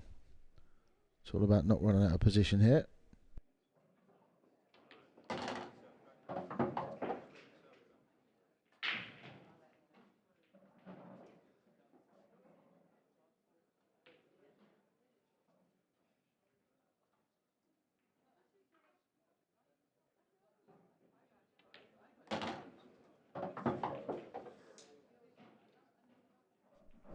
Played it well. A little bit of distance, but he's got his hand on the table. This for 3-2. 3-2 it is.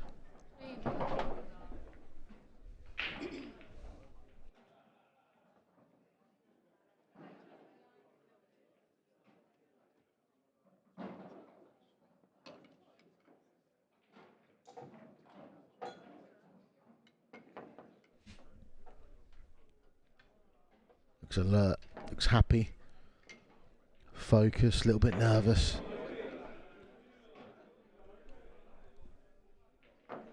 But he's properly up for this, you can see.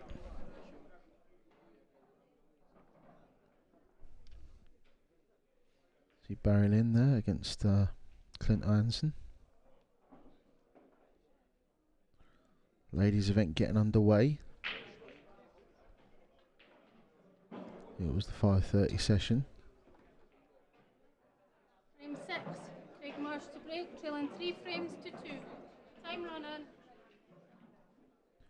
Craig Marsh needs a ball. 3-2 down in this set. He's hitting well. He's got a ball. Now what's the split like? Well, he's made a couple of balls.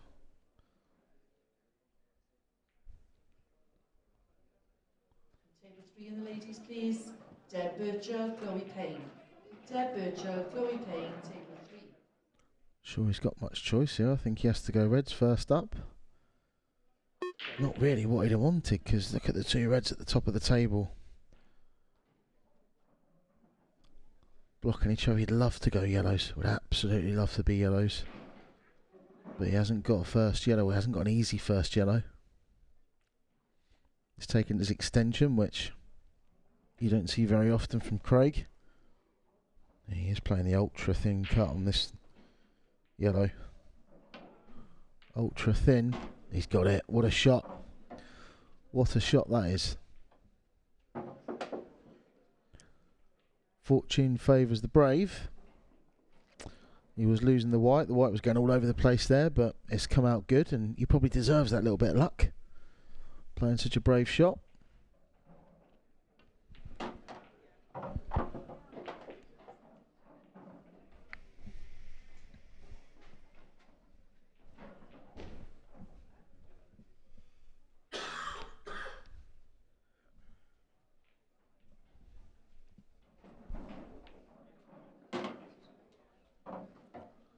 Nicely controlled.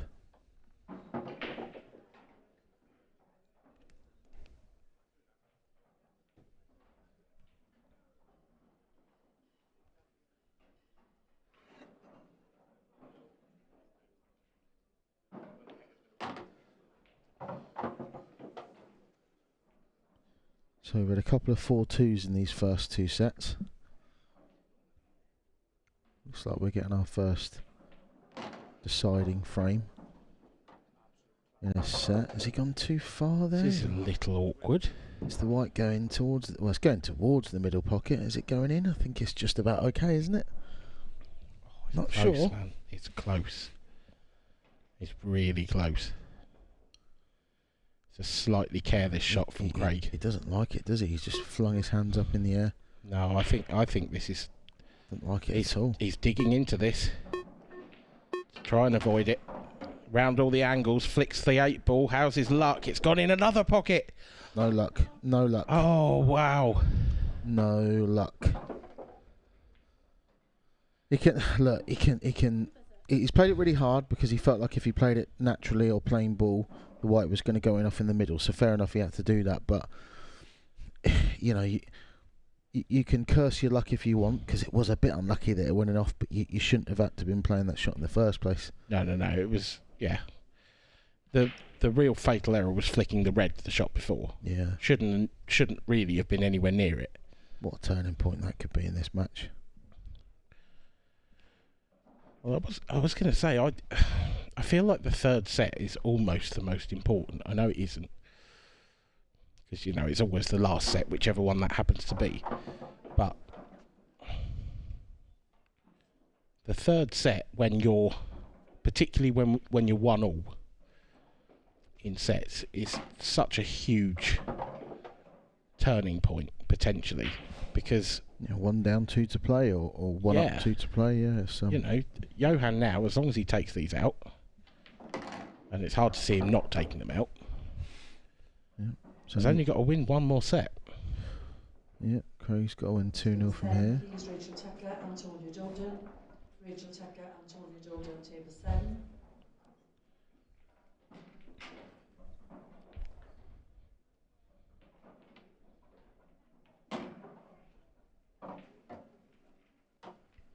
Just about got the right angle. Didn't want to be dead straight there. So you can just top this through and just run slightly above this red.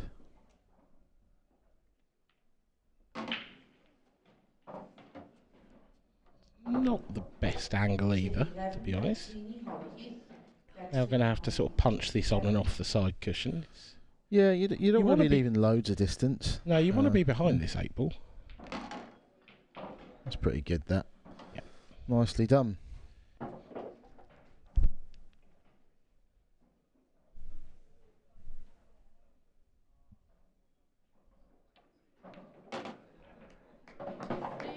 and set. 2 sets to 1. Oh, another 4-2 set. Oh, the Maltese goat. The Maltese goat.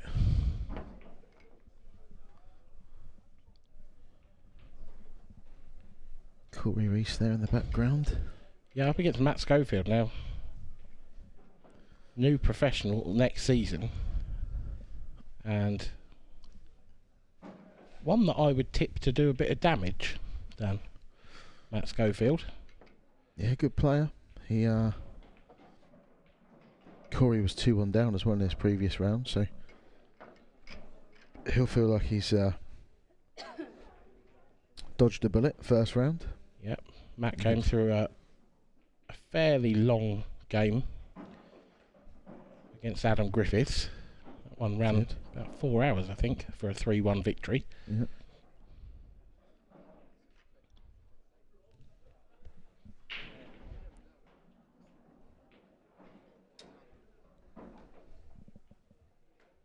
Fourth set. Craig Marsh to break, trailing 2 sets to 1. Diamond Deb Birchall as well, just wandering into shot there. The ladies' competition has started as well, and we will, of course, be seeing the Ladies' World Championship final. I think I'm right in saying immediately before the Men's World Championship final on Saturday night. You've got to say Deb's probably favourite for that, given the season she's had. Yeah, an unbelievable season on the tour. Won 4 out of the 5 elite events and an open event as well, so she's essentially won 5 out of the 10 titles available to her, which is fairly unbelievable form. Yeah. See, Craig here's got a lot of work to do. Don't know if that black passes into the bottom left corner. Don't think so. I think it goes right centre. So that red that's on the left-hand rail. Ah, it does. Yep. That's your last red. Yeah. Well, maybe not anymore. No, because he wanted to be up near the balk line, so that he could take that one in balk next. Is he trying to screw back to it now? This is a big shot. Or just about avoided the jaw enough. Slightly awkward again, though. I don't know if he's just off straight enough to be able to punch it up table. This is awkward. Yeah, Just feels like a horrible little one that he's chasing after the previous mistake, and you know it seems to happen quite a lot sometimes when you start making mistakes. You keep on making them. he wants to be on the one in the middle next. I don't think it's possible from here. I think it is. Like it's almost like a stun run through. Miles away. Oh my word. Well. He's chuntering away to himself and Yeah. Bit not happy with that self-commentary. one. Yeah, he's better than us. Jesus Christ, that's miles away, I believe is what he just said. Your translation's got better, mate. Well, it's weird that you have a Buddha talking about Jesus. Well, every day that happens. What a chance for Johan. What a chance. Yeah, it feels like he's really got the momentum here. Yeah, the bit between his teeth at the moment. Everything's running for him. Everything seems to be running against Craig. So all Johan needs to do, you feel, is sort of avoid another momentum shift. Not make any silly errors. Yeah. As another siege falls by the wayside, Andy Esgrove there, taking out Ryan Clark by 3-1. Good result for Andy. He's a steady player.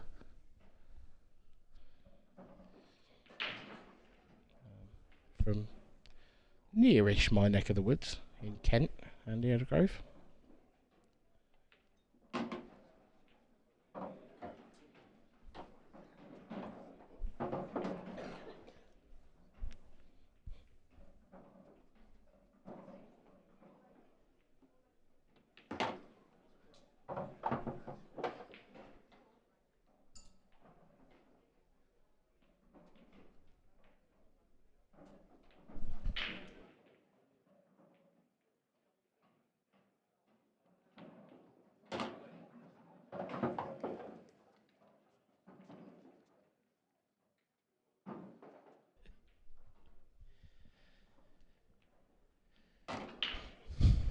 Feels like he's turning the screw a little bit here. Yeah. This will be a very popular result in Malta if Johan can continue this kind of form. You've got to say, though, he's still a long way away from that. Yep. But also not very far at all. You know, it kind of depends how the next couple of frames go. Yep. In the doubles event, please, on table 13, Thompson, Arkle, Robinson and Wright. Thompson, Arkle, But Robinson and Wright. Johan is potentially 3 frames from the last 16. Craig Marsh, on the other hand, is a minimum of 8. See there. And in fact, a Hansen. maximum of 8. See Clint Hansen there's just Frame two. Johan Attard to taking the break. match 3-1. One frame Yep, to come back from time runner. a set down. Yeah, Mark Boyle there is 2-0 up against Michael Rhodes.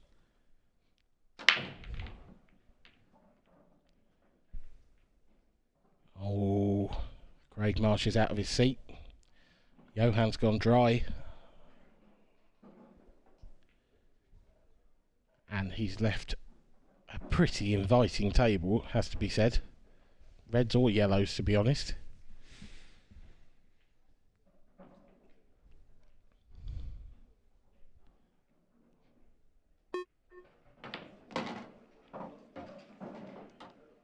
nicely done.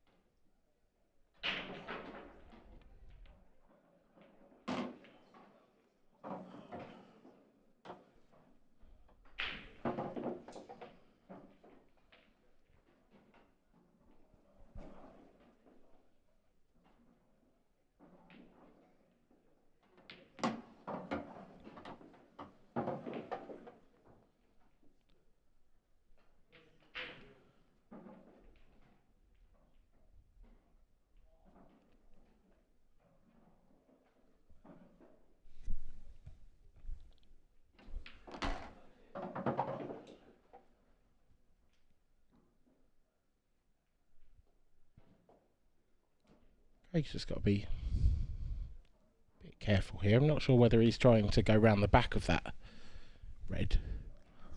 No, me neither. He definitely wants to play the one in the middle last. Didn't want to flick it. No, I mean, It's all right. It's fine, but yeah, that's not what he wanted. It's just not quite got that cue ball on a string, has he, at the moment? That was tricky though, the way he left that to sort of go round the back. Yeah. It's almost like he's not quite thinking clearly.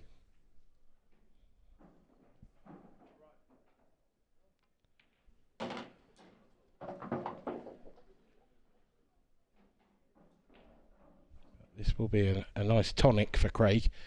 He can stroke this black in. And of course he can.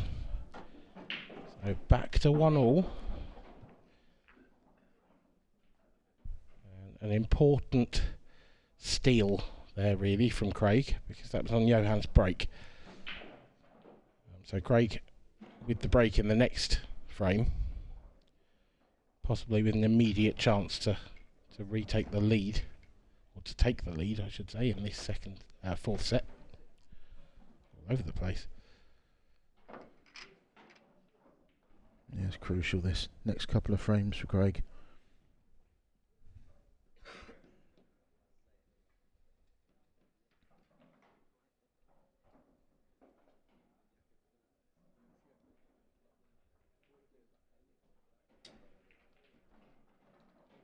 Frame 3, Craig Marsh to break. Frames are tied 1 each. Time running.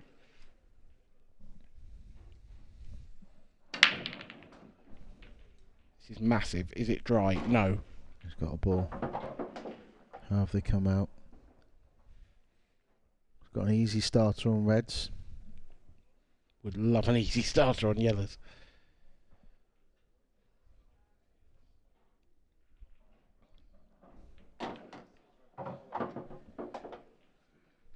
Not too bad. Could have come out a lot worse.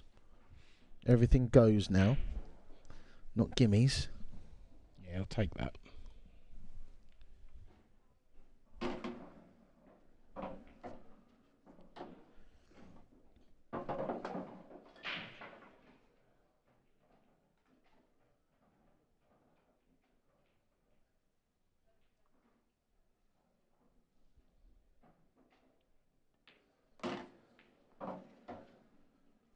That's a really nicely controlled shot.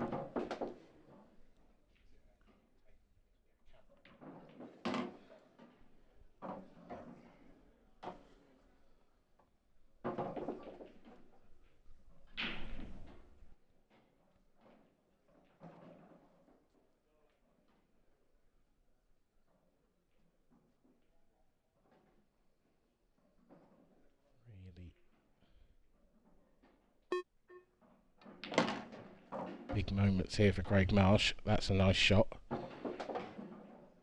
Not perfect.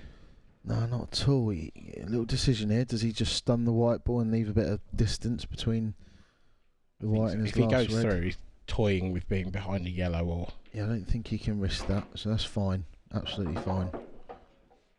Nicely done.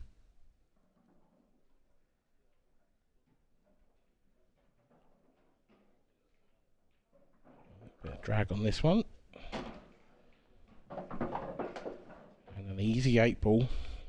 And turned it round in set 4 has Craig Marsh. Trailed after the first frame, but now leads by 2 frames to 1.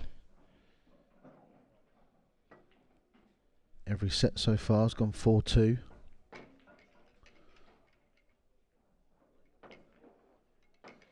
Result there, Thomas Vaglioghi. This one 3-2. Tamas, yes, Tamas Vagvolgi. Tamas, sorry. Tamas. It is Tamas, isn't it? Yeah. Yep. Great result for Tamas. And nice to see another flag in the draw. Hungarian flag for Tamas from Budapest. So, that's another flag into the last 32. We've got Hungary, we've got Malta, we've got Morocco, I think. There's a Wales, isn't there? Scotland. England, yep. England. No Ireland. No. No Northern Ireland either, I don't think. That I'm aware of. Same thing, innit? I'm absolutely not getting involved in that discussion. Oh, okay. that is... I'll talk about most things, but that's not something I'm qualified to talk about. They're all Irish to me. They're all human to me. Irish humans. Okay. There we go. Right. That's a good break from Johan. It is, and if that yellow holds up, which it has, look at them. hard to see these going wrong. Yeah, you got to fancy this is 2 each. Gonna have another tight set.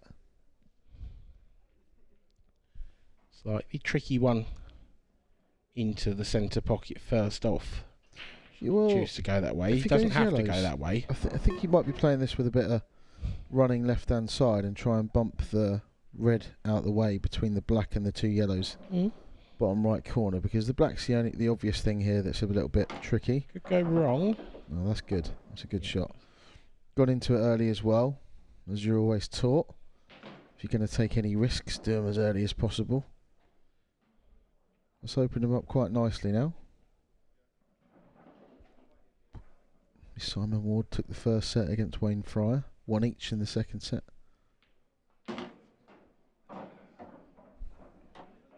Speak from experience when I say Wardy's playing well. Yeah. It's not quite mistake free, but not very far off either against me earlier.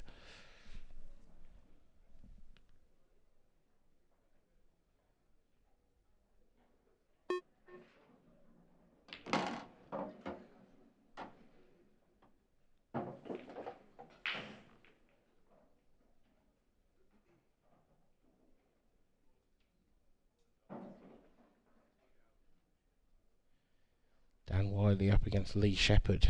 Dan trailing by 3 frames to 1 in the second set there. Now, I talked about Matt Schofield earlier as an amateur who I thought was going to do damage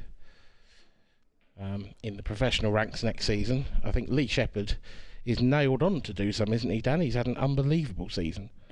Yeah, he won 2 amateur events. I remember one of the finals he put on a breaking display, kind of Mark Boyle-esque with his cut break. Oh, it was, yeah, that was Isle of Man, I think. It was absolutely astonishing. Up against Eddie Roberts. One of the best performances in any final that I've ever seen. Not just an amateur final. No. No, not just an amateur final. He was, yeah, And he beat Robert Stephen in the last 64, which is no mean feat. Johan's just finished slightly awkward here. He's made a slight mess of this finish. Yeah, look, he can hold the cue ball and play a thin cut into the middle, but does he want to do that? Is he going to go up table and back down? Yeah, he's just going up table, backing himself. This is big. Yeah, it's massive. This is not an easy pot. It's not. He's backing himself. Almost penalty practice, this. Yeah.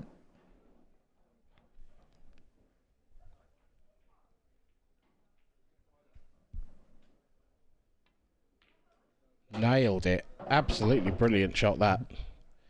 Given the pressure and the moment. That shot was the difference between 3-1 and 2-all. And it's 2-all. Looks like Fiona's found a fly on the table. It didn't stay there for very long. No. A bit like the 8-ball. Superb shot.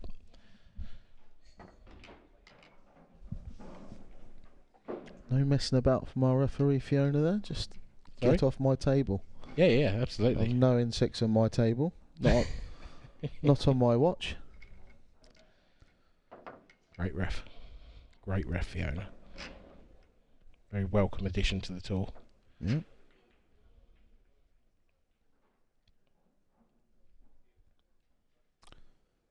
Johan just took a little gulp there. Knows how important this frame is. He's 2-1 up in sets. It's 2 each. If he can win this frame, he's on the hill. Frame 5. Praying for a Frames are tied 2 each. dry break from Craig. He'll be.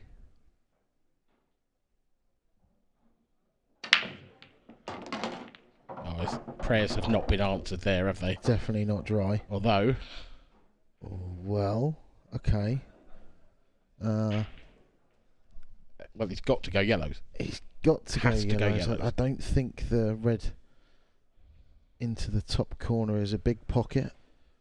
If anything, it's a smaller one. No, Yeah, in fact, it doesn't go. It's one of those, again, it might go cushion first, but Yeah, I don't think so. So yeah, I think you're right. It's got to be yellows. Not nice. This. oh no, sorry, I mean the yellow past the red. So yeah. So well, I mean, he's got the angle now. Perfect angle to go into it, but well, yeah, by no means guaranteed for this to come out nice.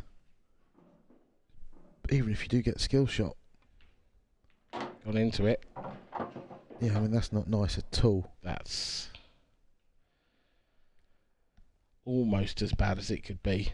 I think he does have a pot to the right centre.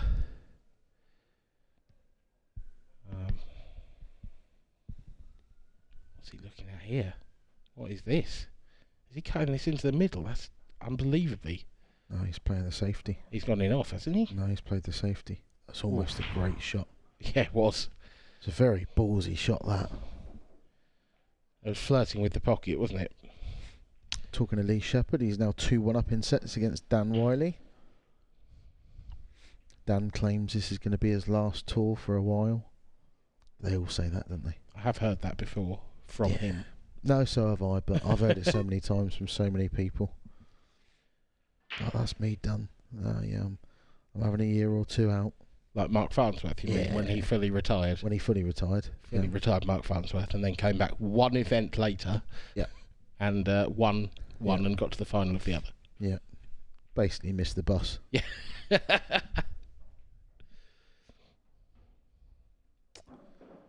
So Boyne and Michael Rhodes just hanging on for dear life. 2 each, 2-0 down in sets. 2 each. You never know though if you can nick that set. That's it, yeah. Momentum changes and the mindset changes. All of a sudden, you might feel a bit more relaxed. And It would be a lot of statistical analysis, but I would love to see the number of third set winners who win the match. If you know what I mean. yeah, well, could be seeing one here in Johan because he's definitely favourite now to go 3-2 up in this set, and he just won the third set too. When it really should have been going to a deciding frame, shouldn't it? Oh, yeah, absolutely. You can't help but think that's still on Craig's mind, the mistake Craig made at 3-2 down in that previous set, where he should have been guaranteed ready for 3 each. I would say things haven't gone entirely Craig's way since then. No, correct, yeah. But I guess that's one of those things, whether you believe you make your own luck or not.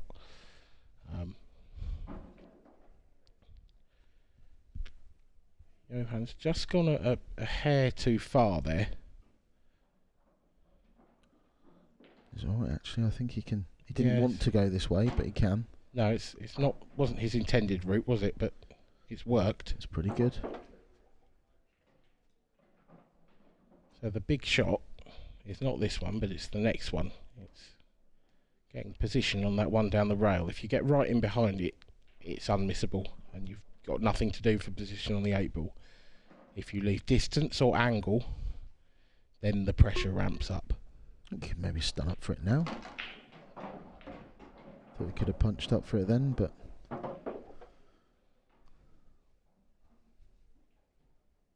So this is a big shot. The yellow comes into play if you catch it a bit thin. The The middle pocket comes into play if you catch it a bit thick. The middle pocket comes into play. Really well played. Is he hampered? I think he's just got away with it, has he? Yeah, I think he's just the other side, is he? Just about. Yeah, that's perfect. So then he's one frame away from a spot in the last 16. Yeah, this would have to go down as an upset, wouldn't it? Well, You think? Or not? minor upset. Minor. He's very good, Johan. I mean, He clearly. actually, I'd say he's better than he's shown, actually, to be fair, but it is part of being a good player is winning and holding it together when you're not at your very, very best, and he's certainly done that.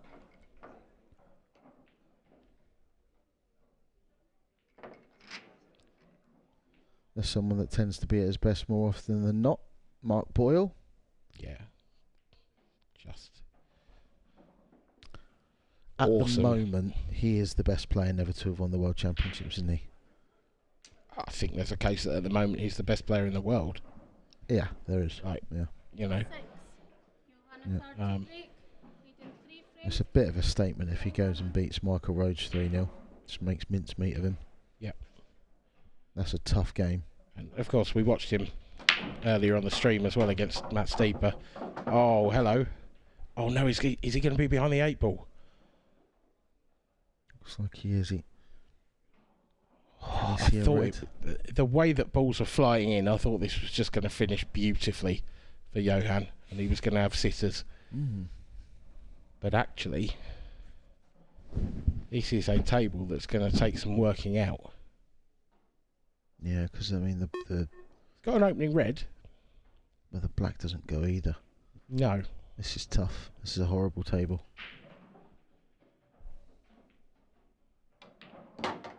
Oh, okay. I didn't realise he could see that red. Oh, did you not? Yeah, that was No, the no, opening. no. Couldn't see it. Didn't see that. That hasn't quite worked out for him.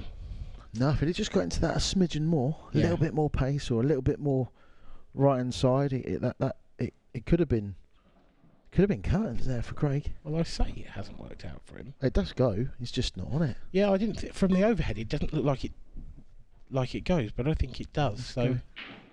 Here we go. Killer safety. killer If safety. he gets this right, It's that's good. It's pretty good. That. That is good. The only thing is he hasn't. Part of that shot was breaking the red and black away from each other so that it went, and it doesn't. No. So he's not. When he gets another shot, it's not going to be easy. He's still going to have to find a positional shot from somewhere. He's a good favourite here, though. He is. Johan. Well then, what have you got? This is your chance, Johan. This is your chance. Bit of a swipe that from Craig. I don't think you have much choice. No, I don't. But I think he's kind of got away with it because he hasn't left an inch less on the cue ball from that, and he leaves Johan an angle to try and get in behind that awkward red. This is dead straight now.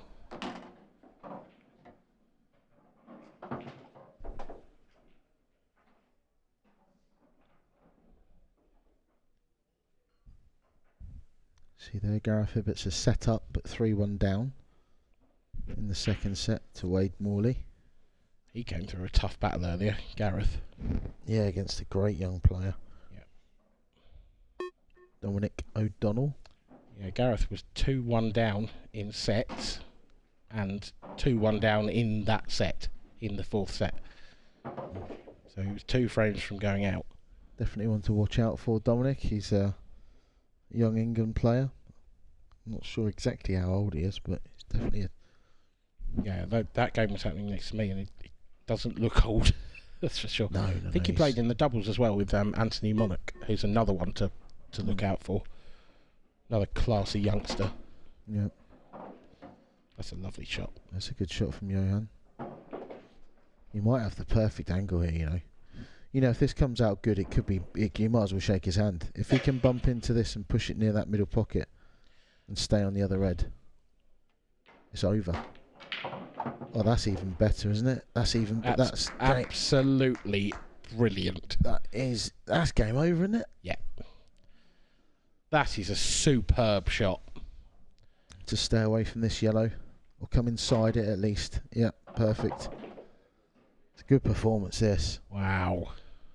Craig Marsh is going to be dumped out at the last 32 stage. By the Maltese goat. The Maltese goat. Take a bow. Johan Attard, a stunning performance.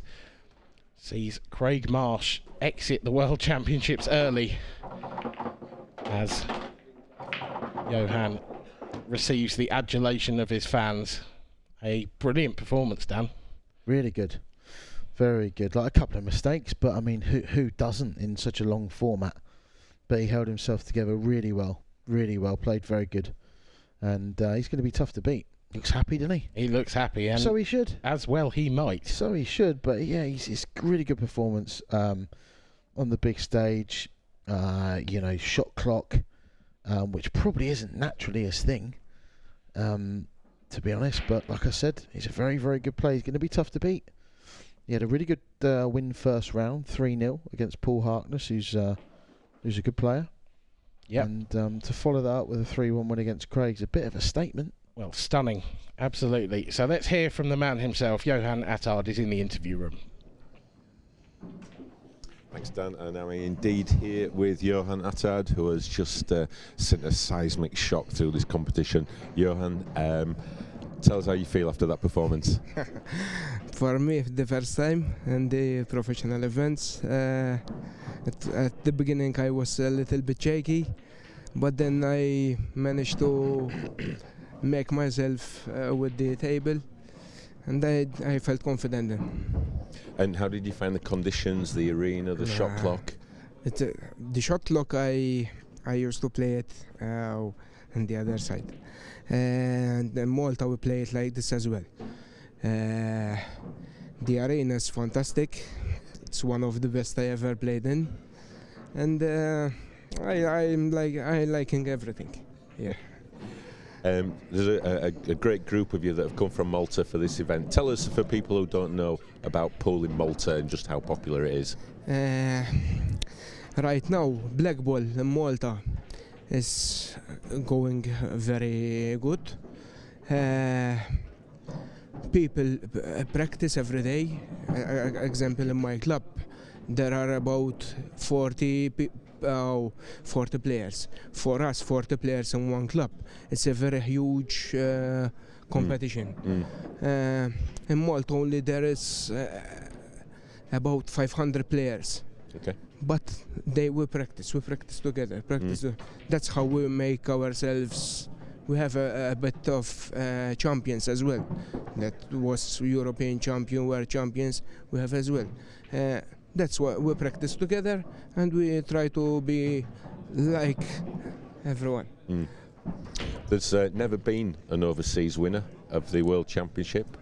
What do you think it would mean to you and Malta if you could lift that trophy on Saturday night? For me, it's something big. I wish I win it.